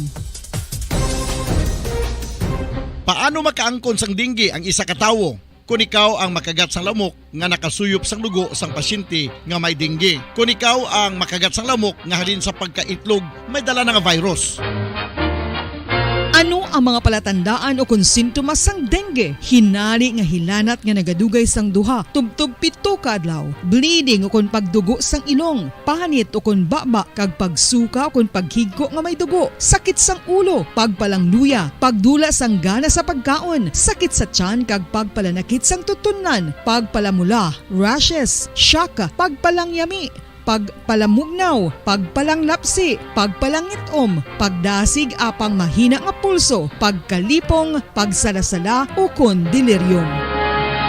Sa karon nga uso naman ang dengue kag nagasugod na ang tigululan, ginapanugyan sa tanan nga magpanglimpyo sa aton palibot kag ugsaran, pakulbon o kon pangulaon ang tanan nga mga suludlan o kon bisan ano lang dira nga may stagnant o kon nagsupot nga tubig, agud matapna ang pagbreed sang mga lamok. Pahanumdum, nagikan sa Bombo Radio Bacolod. Basta Radio, Bombo!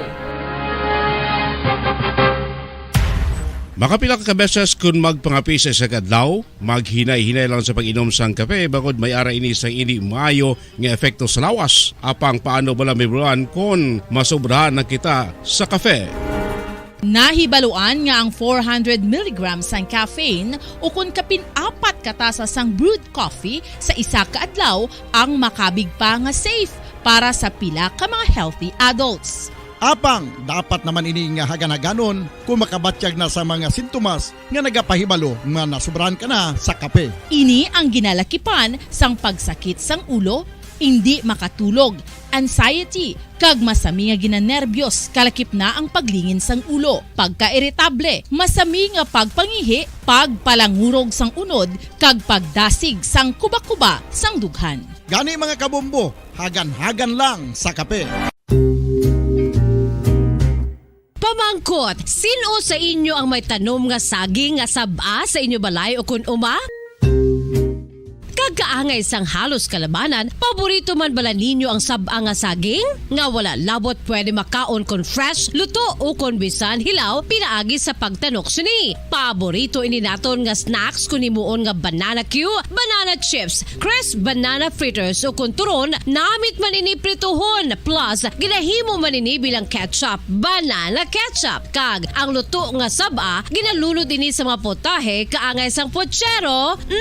Yum yum. Well, sa mga utod naton dira nga hindi kumpleto ang ila adlaw kung hindi makakaon sang luto nga saging nga saba, good news! Bangod tuman kadamo gali ang makuha naton nga benepisyo sa pagkaon sang saba nga saging. Ang saging nga saba ang mahimo matawag Cardava banana. Gina-classify ini botanically bilang Musa acuminata ex balbisiana, isa ini ka hybrid cultivar nga native diri sa Pilipinas. Ginatawag man ang saba bilang praying hands, bangod daw kaangay sang mga kamot nga nagapangamuyo ang kortes ni.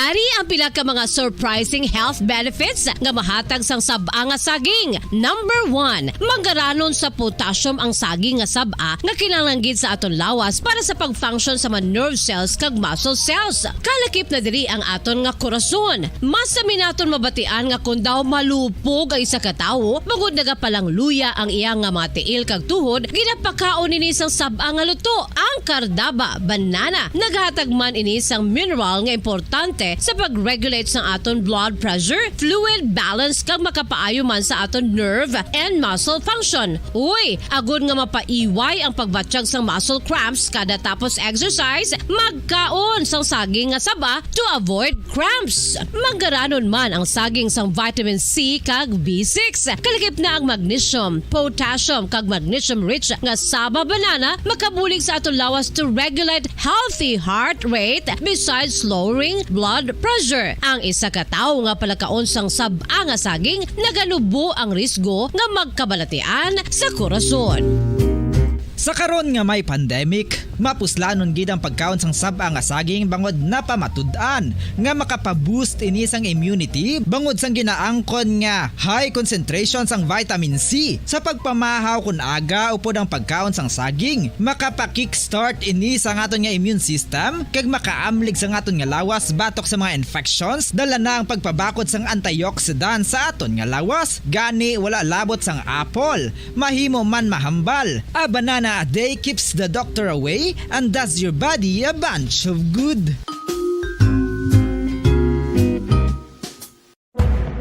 Madamos ang sahi sa pagpamasahe kag isa na diri ang foot massage. Magluwas sa relaxing feeling nga mahatag sini, nakaibalo-bala ka mo. Nga madamo man ini sa benepisyo sa lawas. Ang pagmasahe sang tiil ang maka-improve sang blood circulation. Bangod nagabulig ini sa pag-transport sang oxygen sa cells sang lawas. Nagapromote man ini sang mas maayo nga tulog, kag ginabulong ang sakit sa ulo, migraine, sakit sa liog kag likod. Nagapa-improve man ini sang modo kag nagabulig bato sa depresyon. Magluwas diri, ginapabilin sini nga healthy ang tiil kag malayo sa food problems. Bangod gina-stimulate sini ang mga ugat diri kag ginabuhinan ang stiffness kag sakit sa dapa-dapa. Gani mga kabombo, maayo gid sa lawas ang foot massage.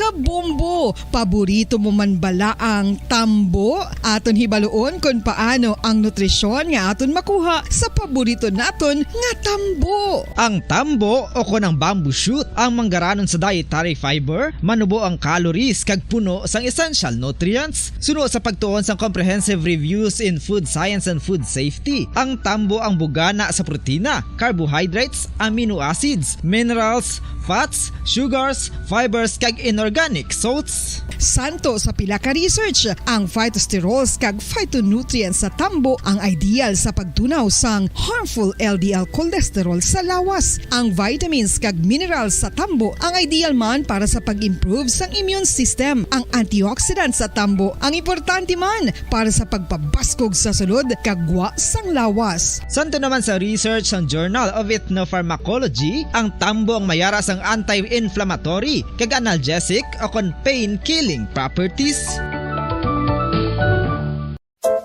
Luyag mo bala mga kabumbo nga mapanubo ang imo nga bugat? Nakasiguro ka bala nga nagakaigo ang imo nga pamaagi? Isa sa masami nga ginahimo sang iban nga mga luyag magpanubo sang bugat amo ang starvation diet ukon pagpagutom. Ini ang hinali nga pag-utod ukon pagpanubo sang intake sang calories sa gina-consume sa kada adlaw. Ginapinsar sang iban nga epektibo ini nga strategy sa madasig nga pagpanubo sang bugat. Apang nakahibalo-bala kamo nga ang hinali nga pagbaylo sang pinaagi sang pagkaon ang makatuga sang suli nga resulta? Naibaluan nga ang pagkaon sang tuman kadyutay o kon pagpagutom ang hindi maayo nga ideya kag ini ang makatuga agud nga magdako na gid ang bugat. Suno sa mga doktor, ang pagbalansi sang pagkaon sang manubo sa calories nga diet ang pinakaepektibo nga makabulig agud mapanubo ang bugat. Ang pagpanipilyo ang isa sa mga pinaka-importante nga tikang. Agod mamintinar ang matinlo nga hygiene sa isa ka persona. Apang makapila-bala ka beses ini ginahimo sa isa ka adlaw. Suno sa American Dental Association, ginarekomendar ang pagpanipilyo sang makaduha ka beses sa isa ka adlaw. Sunod diri, maayo ang pagpanipilyo sa aga kag sa gabi gamit ang isa ka soft brittled brush. Para sa optimum dental health, ginapahayag sang ADA ang pagpanipilyo sa 2 ka minutos kag siguraduhon nga matinluan gid ang kada ngipon. Importante man nga tinluan ang tunga sang ngipon, isa ka bes kada adlaw. Importante man nga tinluan ang gum line, bangod posible ini nga tiniran sang bakterya. Friendly advice from Bombo Radio Bacolod.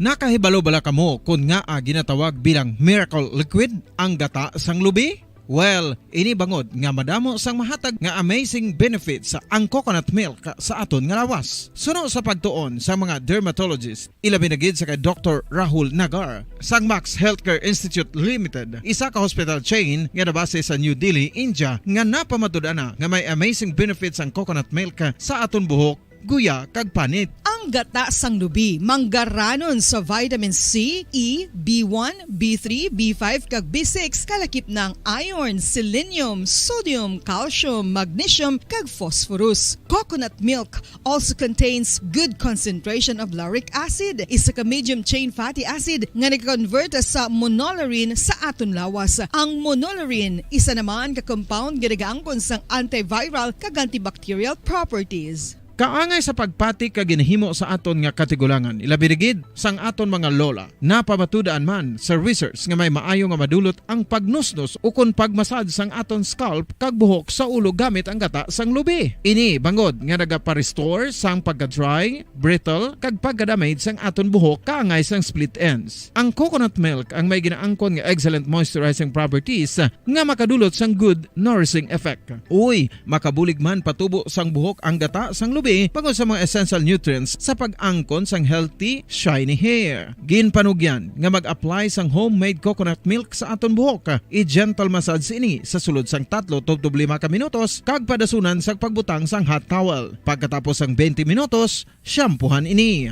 Samtang maayuman nga makeup remover kag facial scrub ang coconut milk upod sa olive oil. Hindi lamang nga ginatinluan sini ang aton guya, ginanourishment sini ang aton skin deeply. Apang, importante nga pahanumdum. Rub it gently. Maayo man nga cleanser ang gata sang lubi, bangod may antibacterial properties ini, makabulig sa pagtapna sang pagtubo sang punggod kag acne sa aton guya. The fats in coconut milk do not clog pores, thereby preventing acne. Samtang ang gata sang lubi epektibo man sa paghatag sang alibyo sa sunburns bangod sang ginaangkon nga anti-inflammatory properties sini. Ang coconut milk napamatud-an nga makapaayo man sa mga skin ailments bangod sang excellent moisturizing effect sini sa dry skin conditions kaangay sang eczema, dermatitis kag psoriasis. Ang natural fatty acid sa gata sang lubi ang makabulig sa dry kag irritated skin, kalakip na nga ginakakas sini ang mga harmful bacteria sa aton panit.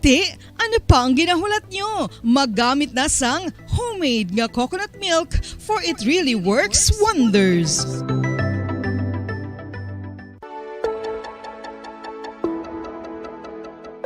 Luyag mo bala nga mabuligan ang imuguya nga magmangin mahining ukon makaangkon sang top of the line highlighter nga pwede lamang maangkon na sa sulod sang balay. Huo mga kabombo! No fancy skincare products, no messy do-it-yourself masks, kag ini ang pinaagi lamang sa ice cubes nga madamo naman ang nagahimo sini kag nagahambal nga epektibo ang ini nga beauty regimen kag skincare tip. Suno sa mga dermatologist, makabuligid ang pagnusnos sang ice cube sa aton guya adlaw-adlaw. Ang ice makadulot sang pagpahugot sang aton panit sa guya bangod gina-constrict sini ang mga blood vessels diri. Rason nga nagakipot man ang mga pores kag wrinkles sa aton guya. Nagapakupos pa ini sa mga inflammations kaangay sang eye bags kag pagpalangharok sang aton mga mata. Ang pag-rub sang ice cube sa aton guya makahatag sang soothing effect kung may nagatubo nga acne. Kag ang kabugnaw sang ice nagapapanas ang pagpalamula sang panit dulo sang dalalagko nga mga punggod nga nagatubo kalakip na ang sunburns kag rashes. Makabulig man ang pagnusnos ng ice cube sa aton guya sa pag-reduce sa mga aging signs kaangay sang fine lines kag wrinkles ukon pagkurinot sang panit. Ini bangod nga ang coldness sang ice nagabulig sa pagpahugot sa mga pores sa aton panit, making your skin look firmer and younger. Apa ang importante nga pahanumdum, kung mag-rub o kung magnusnos ang ice cube sa guya, dapat inanay lang kag in circular motion for best results. Makaisa man lang ka best kada adlaw, dapat nga mag-apply sang ice cube sa guya. Gani, ano pa ang ginahulat mo? It's time for Ice Ice Baby! Magluwas sa baboy, baka kag manok, may isa ka karne nga sara nga mahimo alternatibo nga iserbe sa lamesa sa mga Pinoy kag ini ang rabbit meat o kon karne sang kuneho. Diri sa aton palatuntunan ang kahapon lamang. Kag inyo sa gihapon temporaryo nga makaupod sa kanginan si Bombo Jairi de los Reyes. Ako anay sa gihapon mga kabombo no, ang inyo nga makaupod, tubtub kita takna alas 3 sini nga hapon. Buwas nga adlaw inyo na makaupod no, si Bombo Jazz de Jesus Madrigal. Mabatian na naton buwas nga adlaw ang matahom kagama nami nga tingog ni Bombo Jazz.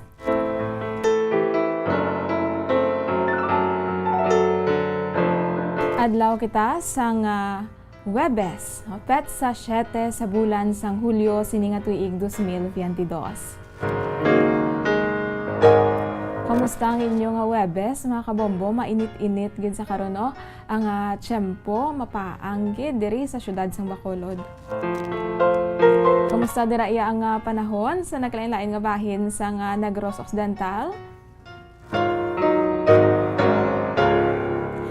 Aton dira ginabi-abi no, aton nga mga kabombo nga nagapamati gid humalin sign on tubtub sign off, especially sa mga naga-monitor sa karon sa aton nga Facebook live sa aton nga 630 kHz no, sa frequency sang inyo mga radyo. Nagapahunay-hunay abi ara makamo sa inyo puloy-an, nagapatunaw-tunaw, nagapahunay-hunay or ara makamo sa inyong mga ulubrahan nga naga-monitor gid sa 630 kHz sa Bombo Radio. Kasubok man sa mga naga-monitor sa ating Facebook Live, no? Sa Bombo Radio Facebook page, kag sa mga nagalantaw man sa ating YouTube, sa ating official YouTube channel, ang Bombo Radio Bacolod. So, basi may harap, pakitira nga, mga kabombo nga wala pa naka-like kag naka-subscribe sa aton nga YouTube channel. Please hit like and subscribe gid. Agod nga mangin updated kita sa mga mga latest man nga mga updates sa aton mga public affairs program kag aton pagin nga mga programa diri sa Bombo Radio Bacolod.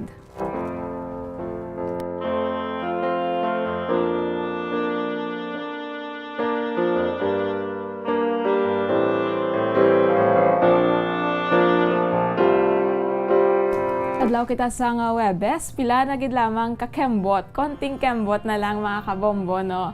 Nang weekends na. Iampay gid sang mga may ara bala rest day nga nga weekends, especially sa mga nagatrabaho sa gobyerno no. Mga rest day nila Saturday kag Sunday, di konting kembot na lang gid no.